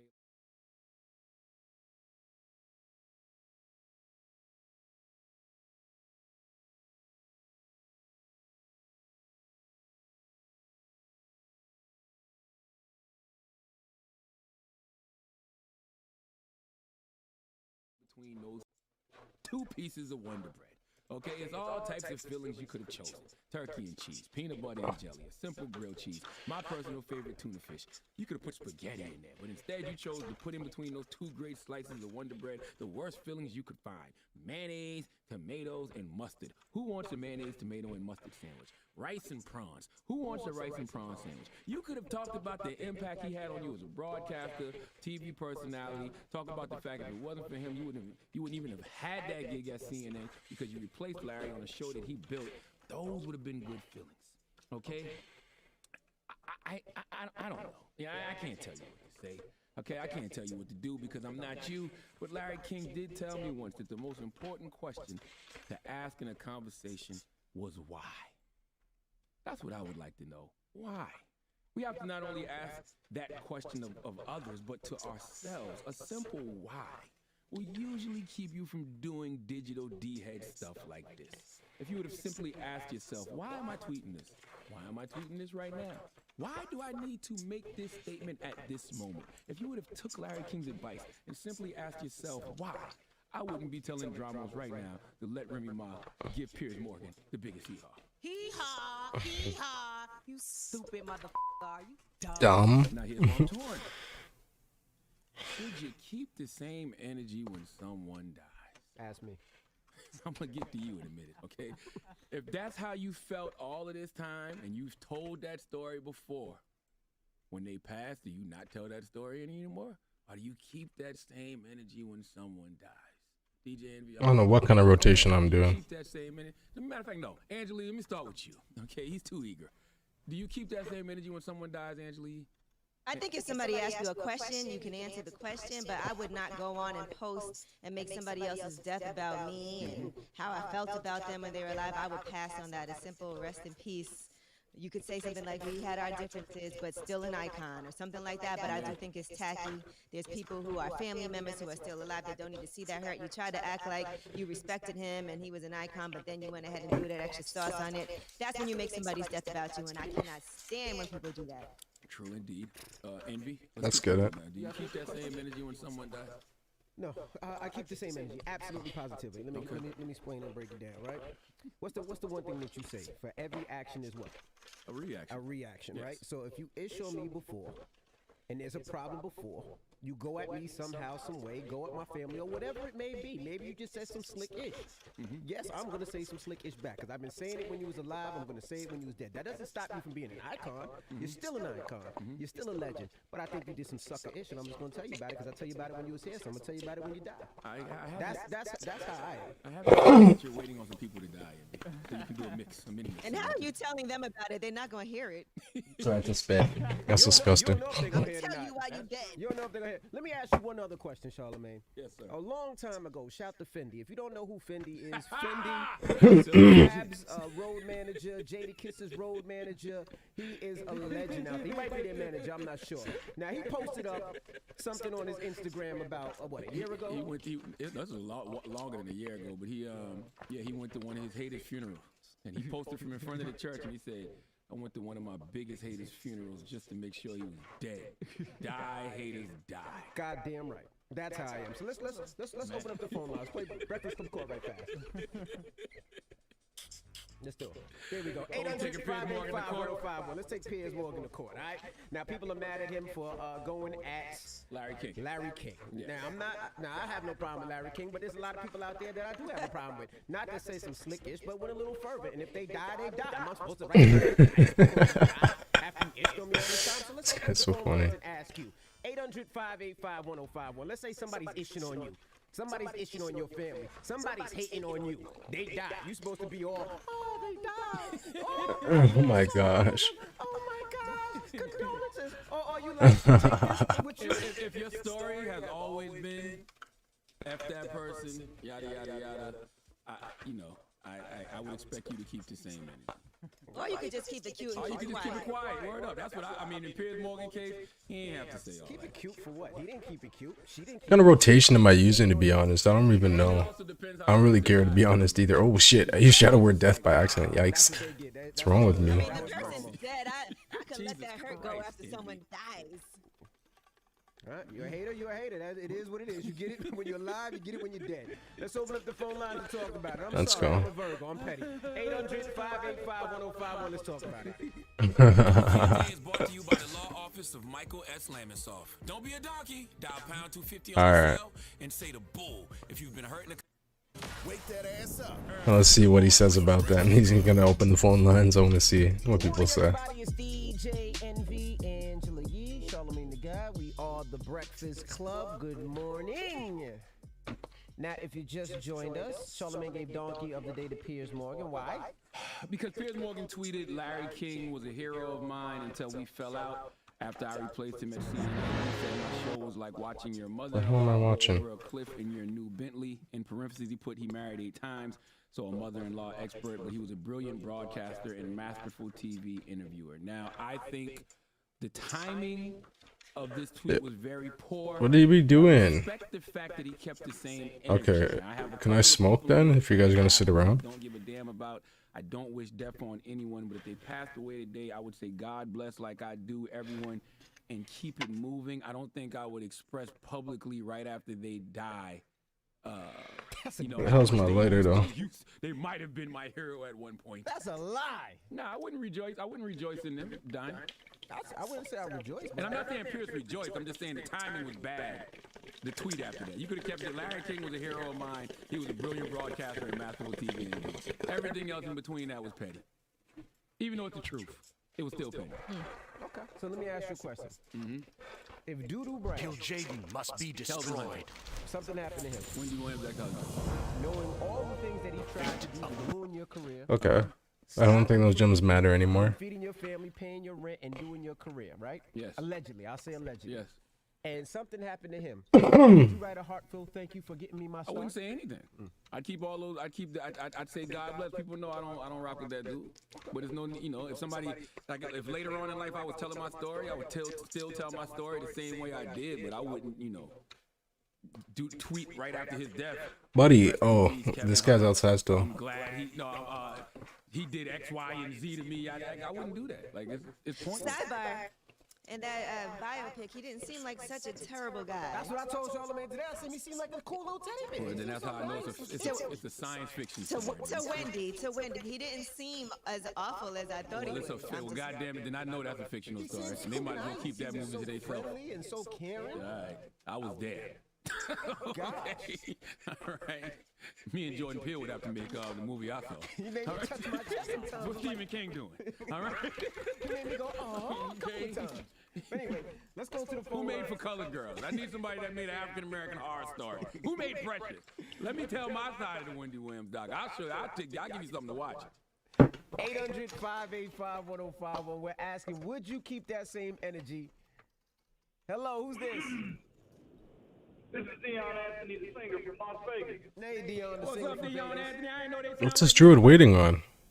Oh, absolutely, man. You know, they coming all different voices out here, man. You know, Vegas. There you go. Yes, sir. Yes, sir. Now, what are you doing? You keeping the same energy or what? You know what? I'm going to say this. You know, when they died, they had the same energy. You know, and I'm usually not the hater type. You know, I don't really hate, but I'm going to have to say, he died keeping the same energy. I'm going to have to keep the same energy with him in death. You know what I mean? That don't change his legacy. That don't change anything that he did. You know, I'm sure he made a huge impact on the world. But, you know, he had a certain energy. I got a certain energy, you know. And, Alright. Let's just keep pushing through this dungeon. Go ahead and let it be what it was. Yeah, I don't know. If somebody dies, depends on what they did. If they did something violent to me or my family, then it's fuck you. But if it's just money or something, I forgive it. Money's whatever. How you doing this morning? I'm great. How are y'all? Great. We blessed, black, and highly favored, Kim. We're asking, are you keeping the same energy or what? Yes, I'm definitely keeping the same energy. But let me explain why. I am a very nice person. I don't bother nobody. So if I have bad feelings towards you, it's because you stepped out of line. You did something, you didn't make it right. Okay. I'm with you, Kim. Therefore, you got to eat. Therefore, you got to eat that. So it is what it is. That's right. All right. Gotta eat that cake, huh? Thank you, Kim. Yep. All right. All right. Imagine somebody die owing you $20,000. Or just any amount of money that you need, and then they dead. That's gonna be your story. That motherfucker owe me $20,000. You never died. Still owe me my goddamn That's not their money. fault. You gonna be like, yo, you come Ethereum smuggler? Yeah, they gonna be $20,000. I ain't got That's no kind of cool. These guys on crypto. to his funeral. You know what I'm saying? I would go to his funeral, but I ain't got the money to go because he owe me $20,000. Hello. Hello. $20,000 to someone broke as hell like me. Nah, I'm coming in your. I have to like. Nah, your family can't pay for that funeral till I get my money. You keeping that same energy or you letting it go? I'm letting it go. I feel as though, like, they're already dead. You already won. Like, you're giving off miserable vibes. If you're, you know? Women are so lovely. How they can forgive. All right, mama. Because I can't. Hello, who's this? Yo, what's up, man? This Big from the boat. Okay, but these guys are. The tank is level 47 or 46. I'm level 47. The rest of these guys are lower level, so they're kind of getting flustered. I guess I don't have enough abilities. But we're doing this. That same energy or you just gonna let it go? Man, come on, man. We rolling the boys up, man. We rolling them boys up. All right, now. Put that nigga ass in the dirt. Wow. He's from Florida, guys. Guys and gals, listen. Oh my gosh. Further, we didn't even ask all that. Okay, it's Florida. That's funny. I thought that was a little too far. I mean, I ain't gonna smoke nobody. Like, damn. In Florida, you might pay for your funeral just to know where it's at to shoot it up. Hello, who's this? This is Ron. What's up, bro? Where you calling from? I'm calling from South Carolina. All right. What part of the crack? Down here in Buford. Okay, 803. All right. Is that the Geechee Town, Ed? No, that ain't Geechee. Oh, my bad. So are you keeping that same energy, bro? Yeah, I'm keeping that same engine. The reason why I'm keeping that same engine is because, like, the haters ain't nothing but negative energy. You understand what I'm saying? Preach. And I like to turn things into a positive way. So I look at my haters as my fans.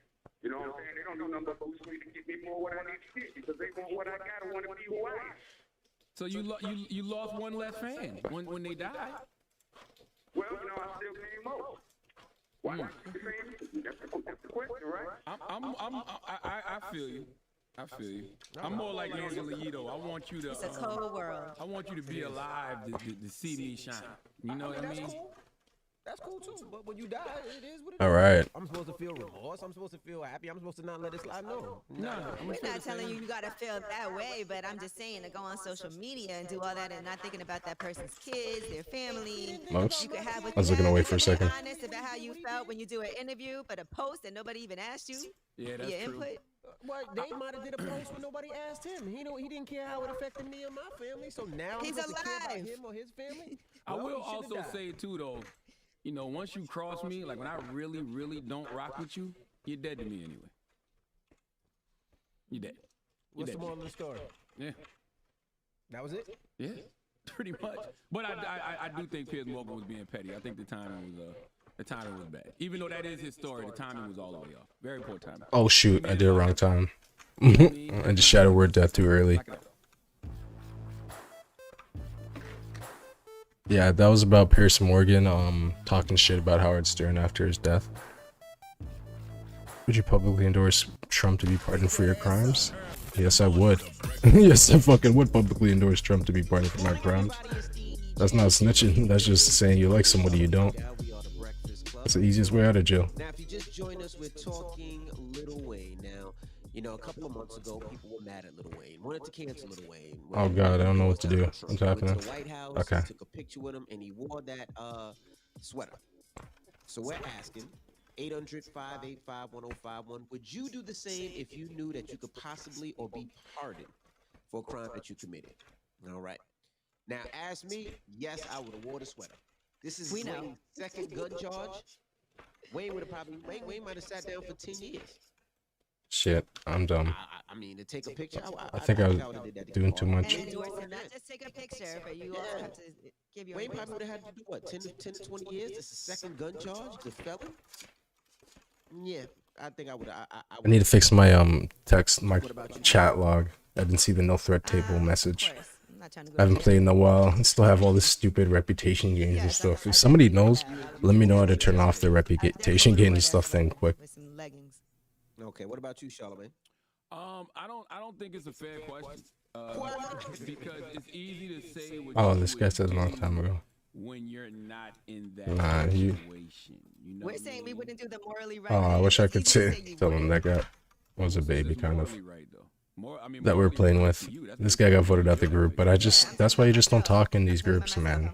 Especially if you're a DPS, because you're super expendable and they'll just kick you. What anyone should do, and that's work with whoever is in power to get something done. You know, I was So that's reading. a yes for you. Let me finish. I was reading yesterday that Snoop was working quietly to get Harry O, former founder of Death Row Records, free. And when I was reading these pardons, I saw mad folks had people advocating to the president on their behalf. So I strive to not judge people for what they do when they are in survival mode. So Wayne did what he felt like he needed to do. I honestly cannot answer what I would do in that situation. I can't give a simple yes or no.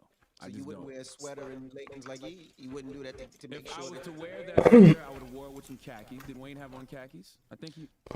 Look at the picture. He had on jeans, I thought. Yeah, I think he had on jeans. Yeah, I would have wore it with some khakis. You know what I mean?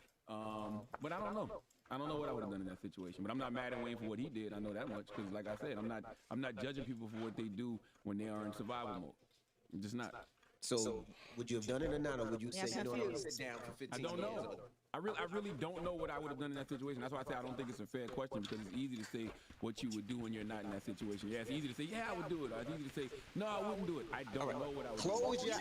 You're facing 15 years. You're not gonna see your daughters in 15, and all you gotta do is wear the sweater. Would you wear the sweater or not? But that's not just what he did. He wore the sweater. He wore the sweater. He endorsed Donald Trump. You know, he talked about Donald Trump's platinum plan and how it was a great plan. Like there was a lot behind it. He didn't just. There we go. I think think it's the great turtleneck under it. That turtleneck didn't go with the sweater. That's man. Nah, it's the dread. It's the dread with the bald spot in the middle for me. Oh my goodness. Y'all just forget. Like you can't sentence a man that got dreads in a bald spot already. It's just like a man suffering enough. Yo, shut up, man. Come on. Who's this? Let's go to the phone. This guy's a fool. Who's this? Yo, Envy, what's going on, bro? It's Mello. Mello. Now, Mello, come on. Don't get too real. Let's be honest, Mello.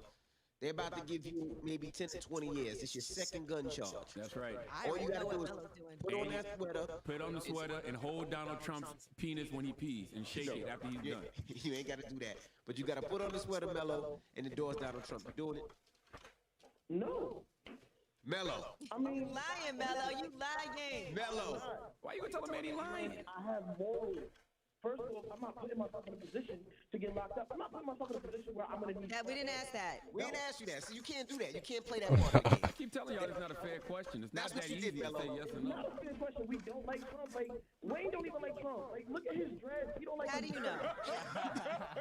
Like he got 3 dreads left, and they holding on his hair like. Oh, I'm dumb.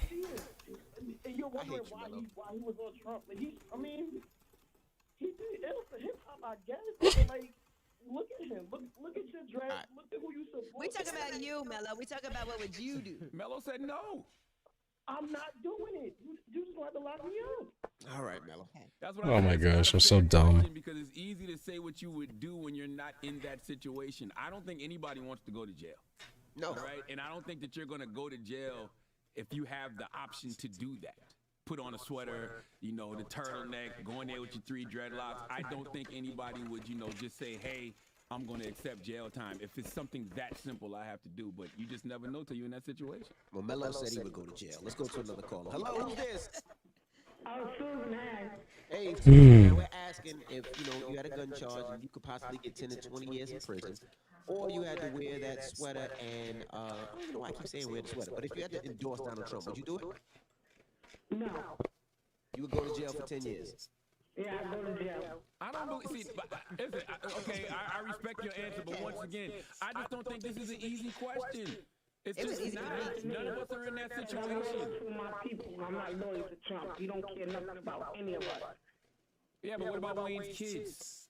You know what I mean? Kids gotta deal with it. Yeah, see, that's easy for you to say. It's so easy for us to say when we're not All in right. that situation.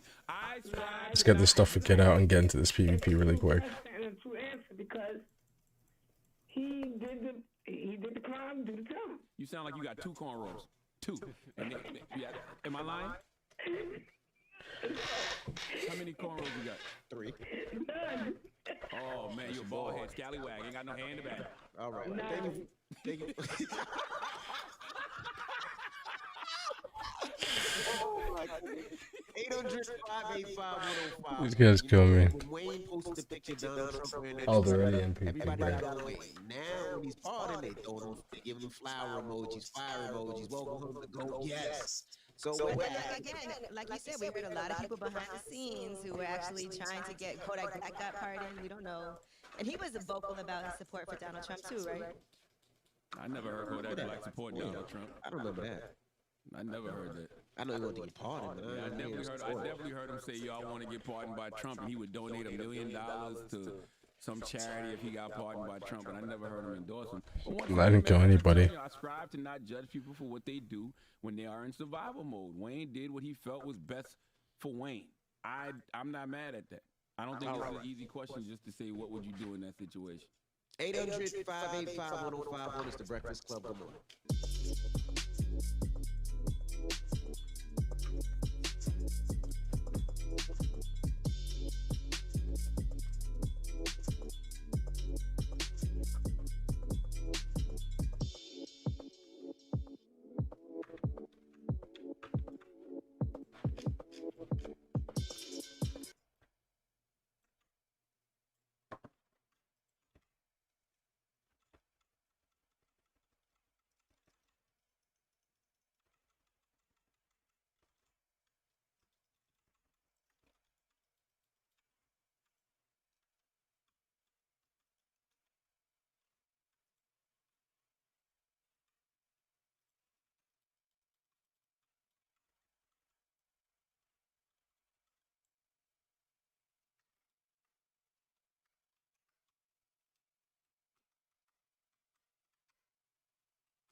All right, there's no healers in this match apparently because I'm already getting to the top.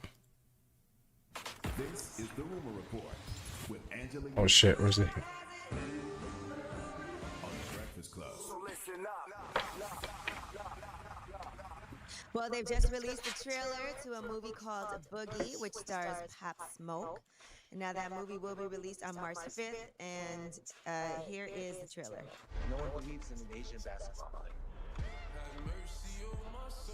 We can cook, clean, count real good, but anything else, we pick last. But if you stick to our plans and we beat Monk, we'll get our shot at the NBA. Yo, who's that? Oh, that's Eleanor. He could get it if he stopped staring. As a self-hating Chinaman, I was skeptical about Boogie. What's up, wonton soup? Come on, back in the locker room. All right. I can't wait to see Boogie. Boogie's gonna be a good film. I actually have a role in that movie. I may or may not be the star basketball player for a rival team. You just have to wait and see. But There's no way you can't play basketball. You can't even touch the net. Slime, you judging me, okay? All right, salute to my guy Eddie Hong for casting me in that. And what's sad about this, I remember Eddie on set being excited, super excited to have Pop Smoke in the movie and raving about how Pop was a star. And when you see the success that Pop had with music last year, this movie would have taken him to superstar status. So, you know, very tragic to see that not happen for him. But how big was your role? Because I don't see you in the credits, man. I'm looking right now. How big was your role? Don't worry about it. But when you see me dunk on somebody, just know it's not a stunt double. Just know it wasn't a trampoline. That was just me channeling my inner child when I had a 72-inch vertical back in the day. Ever told y'all that? No. When I was 16, I had a 72-inch vertical leap. No. Okay. Well, the story is about an Asian American basketball star trying to make it to the NBA. I dunked on him. Shut up. Sure. Vince Carter style, between the legs. Bow! They lowered the rim. No, they didn't. 10 to feet. 4 feet. 10 feet, 72-inch vertical. All right, now Jasmine Sullivan will be singing the national anthem during the Super Bowl, and her will be singing America the Beautiful. As you know, The Weeknd is performing the halftime show. What do y'all think about the events? I love it. Come on, man. First of all, dropping the clues bombs for Jasmine Sullivan and her. Okay, Hotels is absolutely, positively a classic. I love the record that Jasmine Sullivan and her got on that album. What is it, Girl Like Me? Is it Girl Like Me? I think it's I don't Girl remember. Like Me. You know, I never know the names of songs. Me neither. I think it's Girl Like Me, though. I'm almost positive it's Girl Like Me. All right, well, I'll definitely be checking that out. I can't believe it's almost Super Bowl time already. And Kyrie Irving, let's discuss his absence from the Brooklyn Nets. Now, he has addressed the media for the first time since he hasn't been playing in the past over 2 weeks. And here's what he had to say about not playing. Can you shed some light on what the last couple of weeks have been like for you and the time you needed off? There's a lot of family and personal stuff going on, so just want to leave it at that.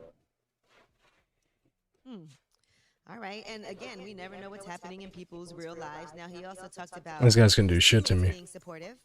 Kyrie, how supportive have your teammates and the organization been during this time? It's been great. It's been enough support for me to, feel like they have my back, and that's all I can ask for. Support not only me but my family. I'm a hometown kid, so things hit a little different when family and personal stuff going on. And Second best healer, whatever. As a man, but yeah, I just think Most of the heals are probably on me though. with the guys, and just had a conversation with each one of them, and we move on. Yeah, I watched a lot of that yesterday, and it just sounded to me like he needed a mental health break. I get it. I will say, though, someone like him... Level 48, let's go, boy. Alright, now we can go to work more. And corporations should allow folks mental health days. Those are like sick days. I have them, and I use them when I need to. Sometimes you just need to disconnect. I get it. Let's destroy all these old quests.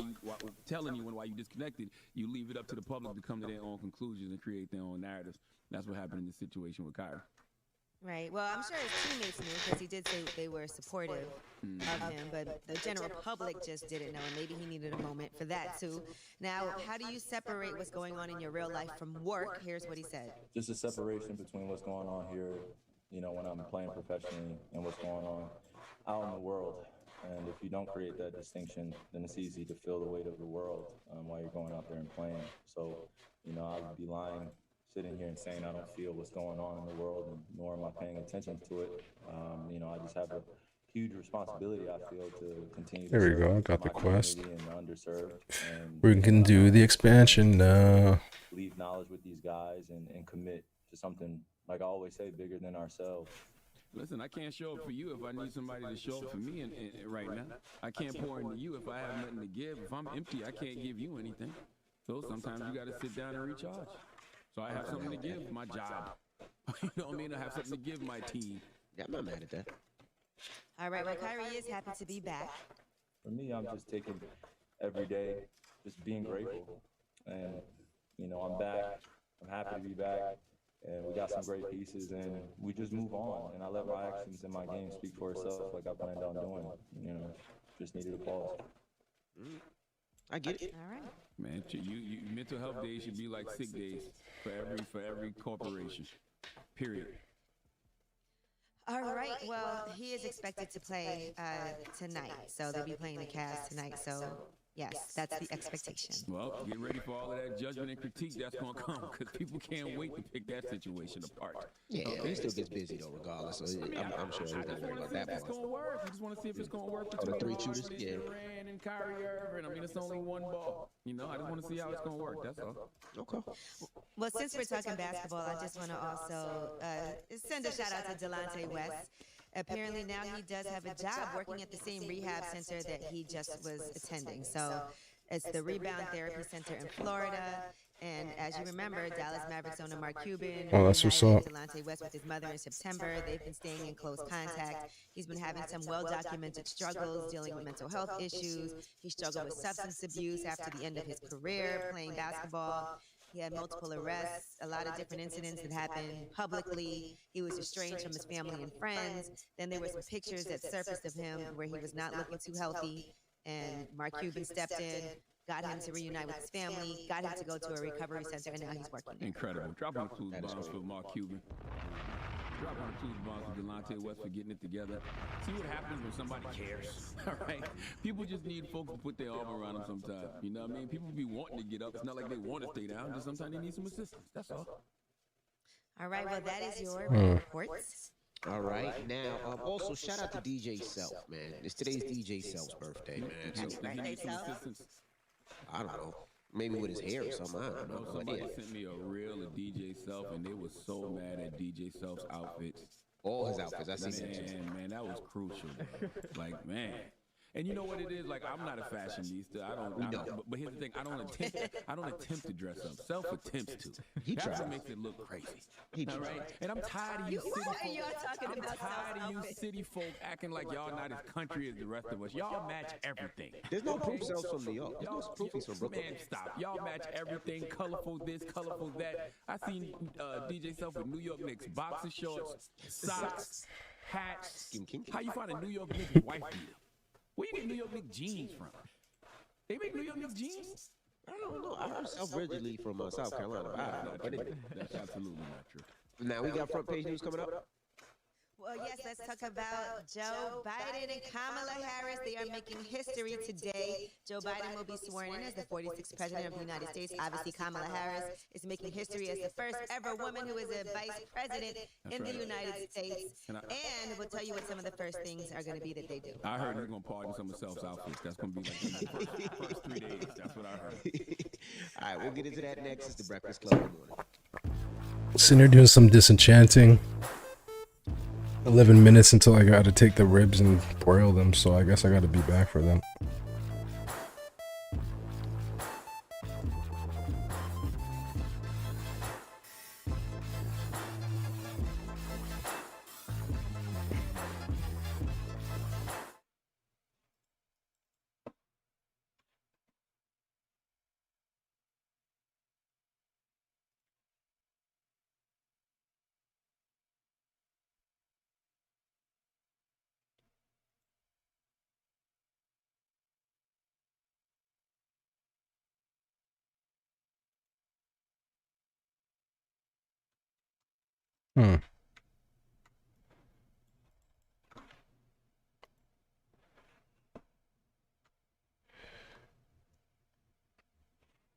Let's find another video.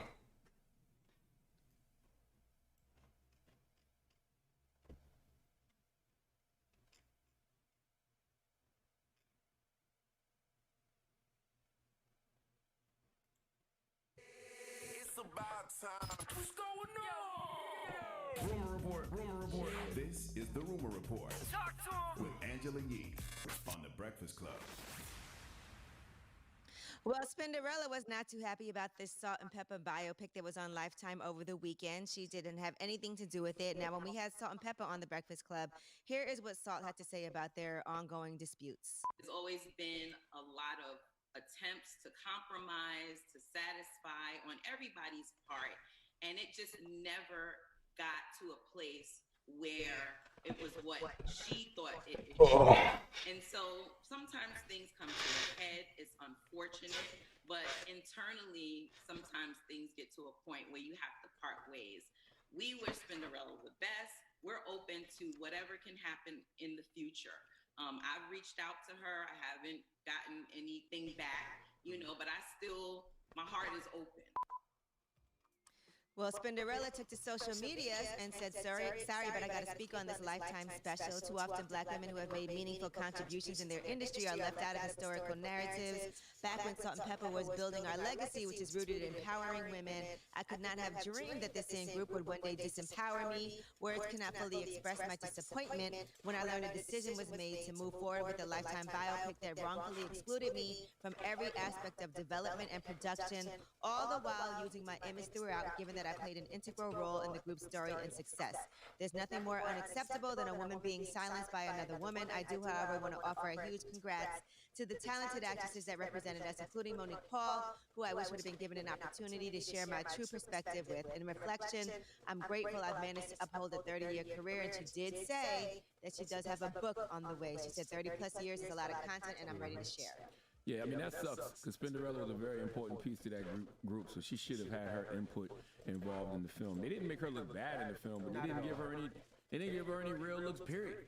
Like, it was even that one part of the movie where they was on the bus and Salt and Pepper and were talking, and they said something like Salt and Pepper, and Spinderella was like, and spin, Yeah, I wish you'd have got a chance to, to share her side, and the actress got a chance to talk to her to give her feelings. But I mean, we don't know the behind the scenes what happened though. Yeah, but you got to give her that love if you're Salt and Pepper. Fresh Prince, if he's talking about anything Fresh Prince related, has to have Jazzy Jeff. Run DMC would have to have JMJ if Jay was still here. And so Salt and Pepper needs Spinderella.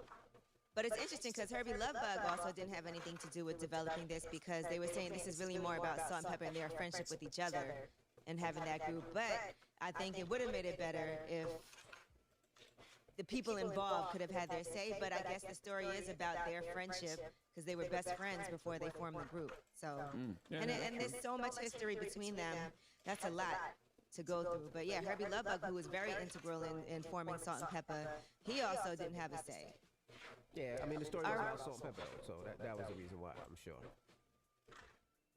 All right, now let's talk about Eminem. He premiered his Higher video on Saturday. Now, a clip had been circulating of him talking about UFC President Dana White before the UFC fight happened on Saturday. This was that clip. I'm a huge Eminem fan, but this is a tough one. It's a tricky demon to conquer, even for someone as badass as Eminem. My prediction is disappointment for fans all over the world. Eminem, what's your response to what Dana just said? I think that people like you give people like me the fuel that they need to succeed in the first place. So I think that the best part about your opinion is that it doesn't matter. And if every fighter that you had listened to your opinion when you doubted him, you wouldn't have a league. So you're an asshole, and I'm out. What they talking about? Yeah, why was they beefing? Well, they weren't really. This was actually a preview for a music video for Higher, and that then dropped on Saturday on YouTube during that fight. So people thought this was a real clip of Eminem talking ish about Dana White, but it was really part of this music video. Now, in addition to this fight that happened on Saturday, Conor McGregor got knocked out. That was in the second round, and Floyd Mayweather had some things to say about that. Now, he was on social media, and somebody said, why is Floyd Mayweather hated for the way he carries himself? But Conor McGregor is loved for the same way he carries himself. Let's hear your thoughts. And Floyd responded, I seen this post, and my take on it is that the world knows con artist McLoser can steal everything from me and be loved, but I'm hated. This just lets you know that racism still exists. Just know that bum will never be me or be on my level. I'm just built different. My mindset is on another planet. My skills are second to none. I'm a natural born winner, and yes, I talk a lot of trash, but every time I back it up. This is what they hate. It's sad that you could be a poor black kid from the ghetto that has dealt with racism your whole life and work work extremely hard to put yourself and your family in a better position, and most of the hate comes from my own end. Yeah, I just don't remember when Conor McGregor was good. I'm not a UFC watcher though, so you know, by the time I started tuning in the UFC, he was just getting his ass kicked every time I seen him. Do people like him though? I guess clearly he's still a draw, right? You watch UFC, don't you, Drummers? Yeah, he's a draw. Hey, he's clearly a draw. But is he a draw because people like him, or do they want to see him lose and get beat up? Nah, I think people like him. He stopped doing some of the trash talk and stuff. It's like over the last couple of years, he kind of fell off. I wouldn't talk trash either if I kept getting my ass kicked. After a while, you gotta shut up. He is still planning to fight. Here's what he said. This sport is so much better with you in it. Are you telling us that we're going to see you in 2021 in the next few months? Of course, I need activity, guys. Come on. You don't get away with being inactive in this business, and that's the way it is. So, it's a tough one to swallow. I put in a lot of work. I'm proud of my work. You know, would have liked to represent my team a bit better. We'll get to go again, and that's it. His family got time to chill out. I don't care. All right. I don't care. That is your rumor report. Knock yourself out, Conor. Literally, right? All right, we got front page news next. What we talking about? Yes, somebody won over $1 billion in the Mega Millions. Wow. Yes, man. You don't be paying attention to the signs. You be damn near about to wreck when you be driving and you see that thing then drop down to 20 million. You're like, let me check my goddamn ticket. Damn. All right, we'll get into it next at the Breakfast Club. Come on. That's crazy.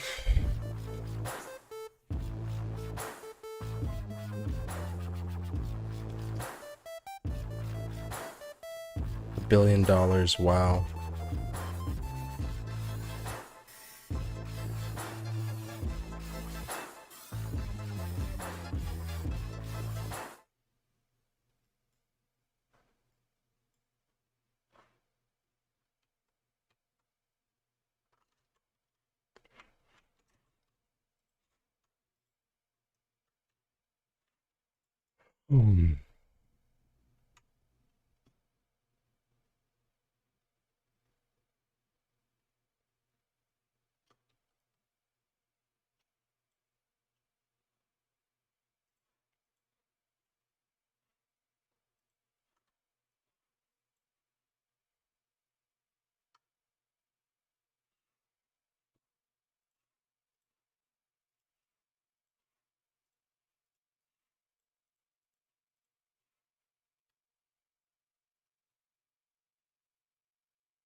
All right, so let's pick another video.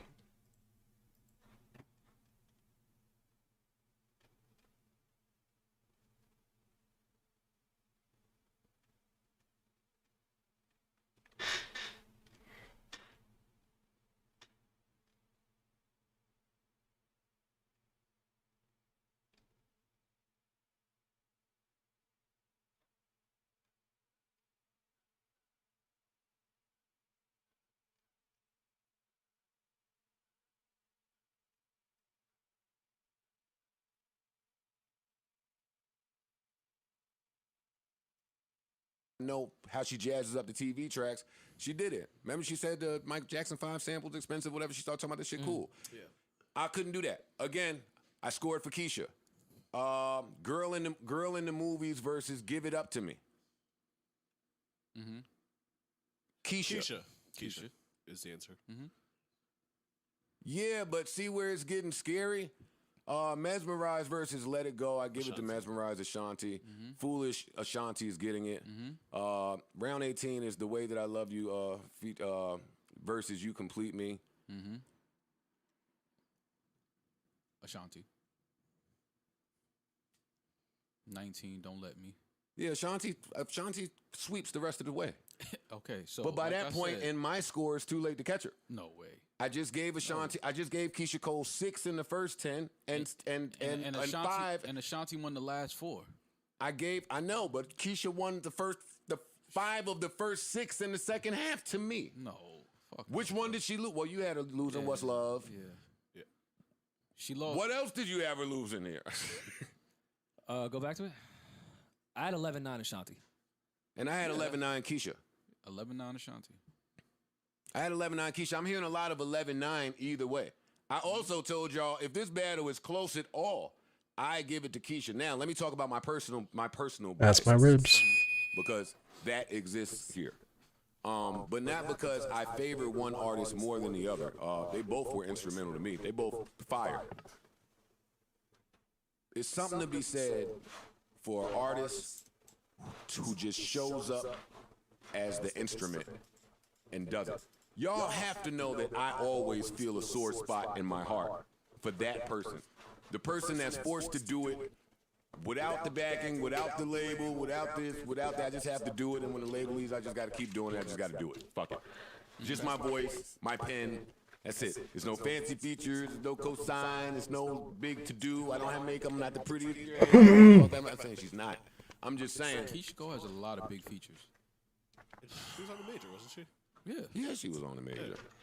And she had a nice run. The people that love Keisha Cole can tell when the support left. She has a Kanye feature. Yeah. What? We can tell the support left.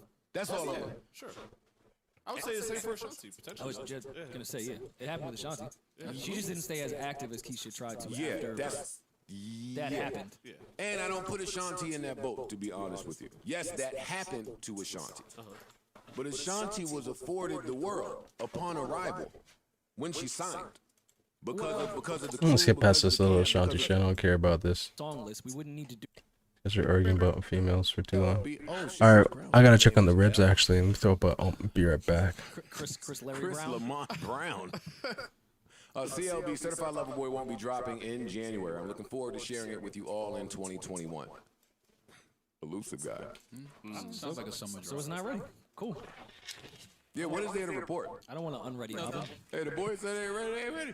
That's it. True. Nigga trying to catch his little Fenty cologne. Let him get his shit off. That nigga gonna catch Rihanna. He got a candle coming. You're gonna find a way to hey, I see we're in the same business. Funny meeting you here at the fragrance trying store. to get our interview.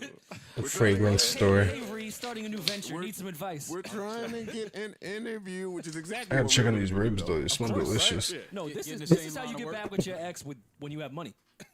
Yeah. You start a whole business venture. Smooth. Y'all thought the eyes was a problem in the DM. The follow-up was the problem. Oh my God. I don't even want to know. The eyes is just a setup, right? Okay, how'd you follow it up? You don't set men up. With eye emojis. What the fuck is wrong with you, man? You don't? Just say what's up. Yes, man. you That's it. do. No, You set men. No, You never no, I set up a don't. man? No. You've never tried to set up a man, ever. Think about it. Think about set it. up like with another woman, maybe. No, Yeah. just no, not the cool way. Oh, what are you talking about? Set up how? Like to get in trouble. No. I believe What are you that's talking a snitch. Yeah. No, not with not with the law. With who? His girlfriend? Yeah. That's a bitch ass nigga. Yeah, that's- You would set me up to get in trouble with my girl. Might be All right. worse. No. Yeah. What the fuck? Matter of fact, go snitch. All right. What if it's the third option? See, look how corner draw. What if it's the third option? What's the third option? What if I'm setting the nigga up for fucking with my girl? Huh? Exactly. I mean, Like, wait, you found out he was fucking with Are your you girl? cucking? I was gonna say if you're into that, Yeah. What are you if asking? that's your type of shit. What are you asking? I just look up when they never know what I'm talking I would like to know what you're talking about. You setting it up. You got to explain that one. No. Are you sounds like trying to you're- find out if she's cheating, so you send a man her way?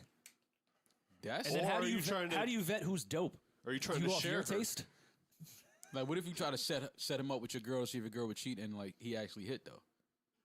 No, that's when you do it. You got your answer. No, that's when you do it. Oh, okay. Now you hit, nigga. Wait. Nah, you hit. You hit while I was around? All right. To take this podcast to the next level, I got to start calling my real friends. So I'm done with y'all because y'all don't set nobody up. Not the way you talking. No, I've never set a nigga up. Let me see if Ish will pick up. get him Come in on, some Ish, trouble. pick up for me. Pick up. I don't want to tell your business without telling you I am. What? Oh, he didn't answer. I'm going to go ahead and tell his business. Yo. Oh, hey. Ish, what's going on? It's Joe Budden from the Joe Budden Podcast. How you doing? Yeah. Come on. Hey Ish. Hey, I said it's Joe Budden from the Joe Budden Podcast. How you doing? I'm great. And yourself? Excellent. Sitting here with Maul, Rory, Parks, a couple of the fellas. Man, say hello to the fellas. Yo. What up? What up? Hey, Ish. I asked the fellas if they've ever attempted to set up a man, like set a guy up for failure, to get beat up or just anything, set a man up for anything. They all said, I have no idea what you're talking about. You mean set a guy up with the, like, to get arrested? I said, no, not with the law. They said, you mean to set a guy up to get in trouble with his girl? I was like, oh, they said that's a bitch ass nigga. I was like, no, but what if you caught a nigga like fucking with your girl and you had to set him up? Of course, they're all too cool for school, so they all said that never happened. So I figured I'd call one of my friends who that happened to. So I called you. Keep going. Because you're the only friend I have that I can reminisce with about when we were both heartbroken and looking to fuck niggas up. Remember? you don't remember, right? Right? You don't remember now? No worry.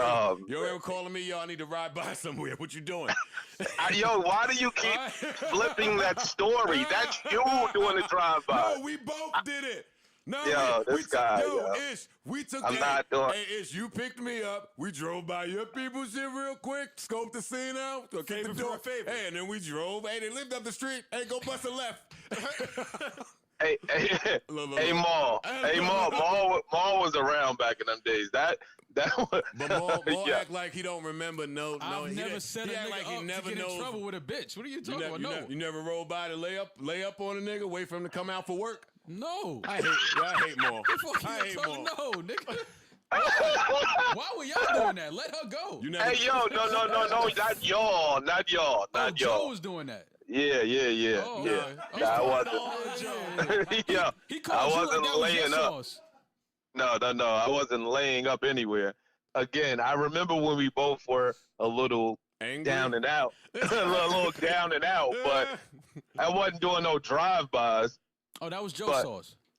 And I've never set some nigga up to get beat up or no. See, I ain't know what Joe was talking about. No, see, a lot of niggas are gonna disagree with you right there, Joe. Yeah, that's because niggas won't tell the truth on their podcast. What you mean? Come on, man. Yo, you did that before? You set a nigga up to get his ass whipped?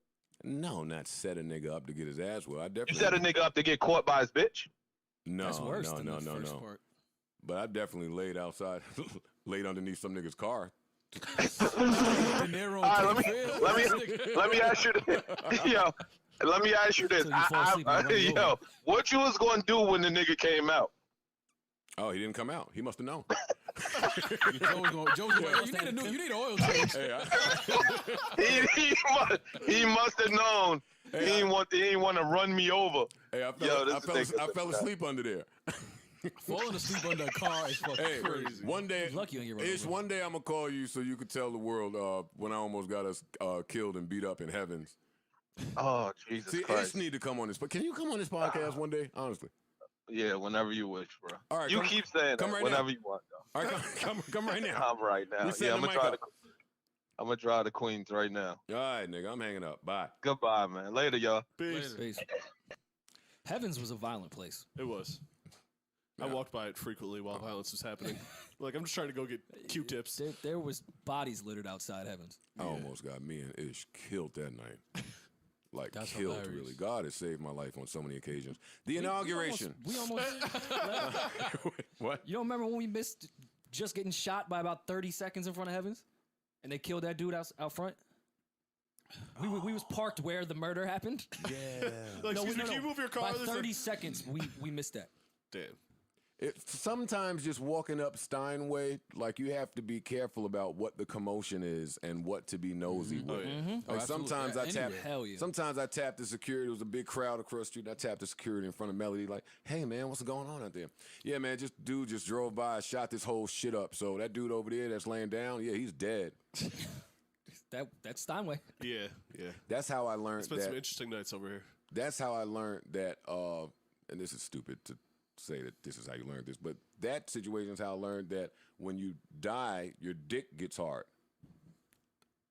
Huh. Might have to fact check that one. No, it's a fact. You can Google it. It's a blood rush thing. You die, your dick is hard. They never showed you that on Law and Order.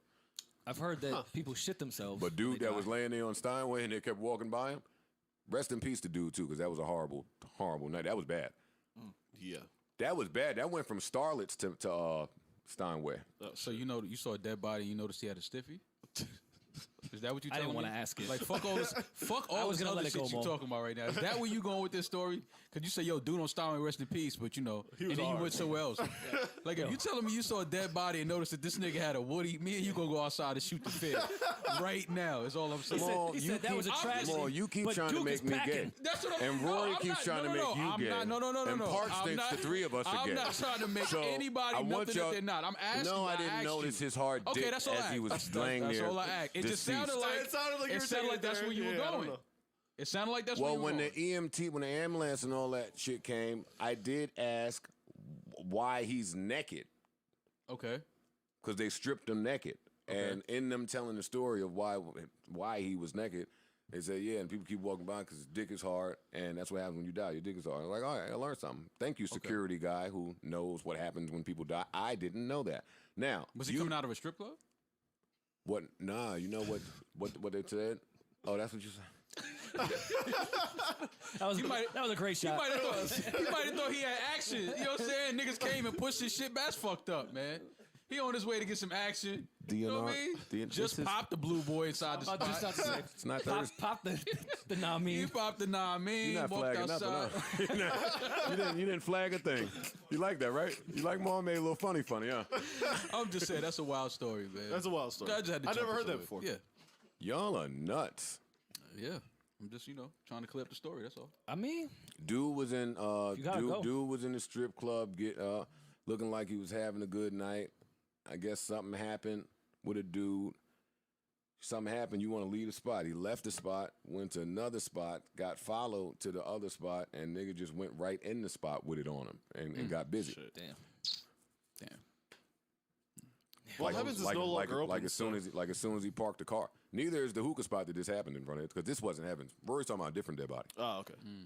But that's what I'm saying. In the summertime, and let me not bring down the value of Steinway. Like, we're not going over Support there. local businesses. It's a classic block. Yeah. For real, them killers was so hyped when Amazon was coming. We're going to set up shop right there. They was all like, yo, why did Amazon choose Virginia? Hey, I'll tell you why. There's only been 20 bodies in the past month over here. Yeah. No, Not you fucking keep with your property value the same. Yeah. Not raising your shit so you could buy weapons. Yeah, you definitely had to plan out your late night bodega runs. Like, 2 o'clock on a Friday. The killers ain't out yet. They still getting drunk. Now, there's a couple times where they came early. The same way, the same way I have stories. All right, you know what? I have to do a lot of food stuff that I didn't realize before. So let me just put the stream on a break. I'll be back. Thanks for joining.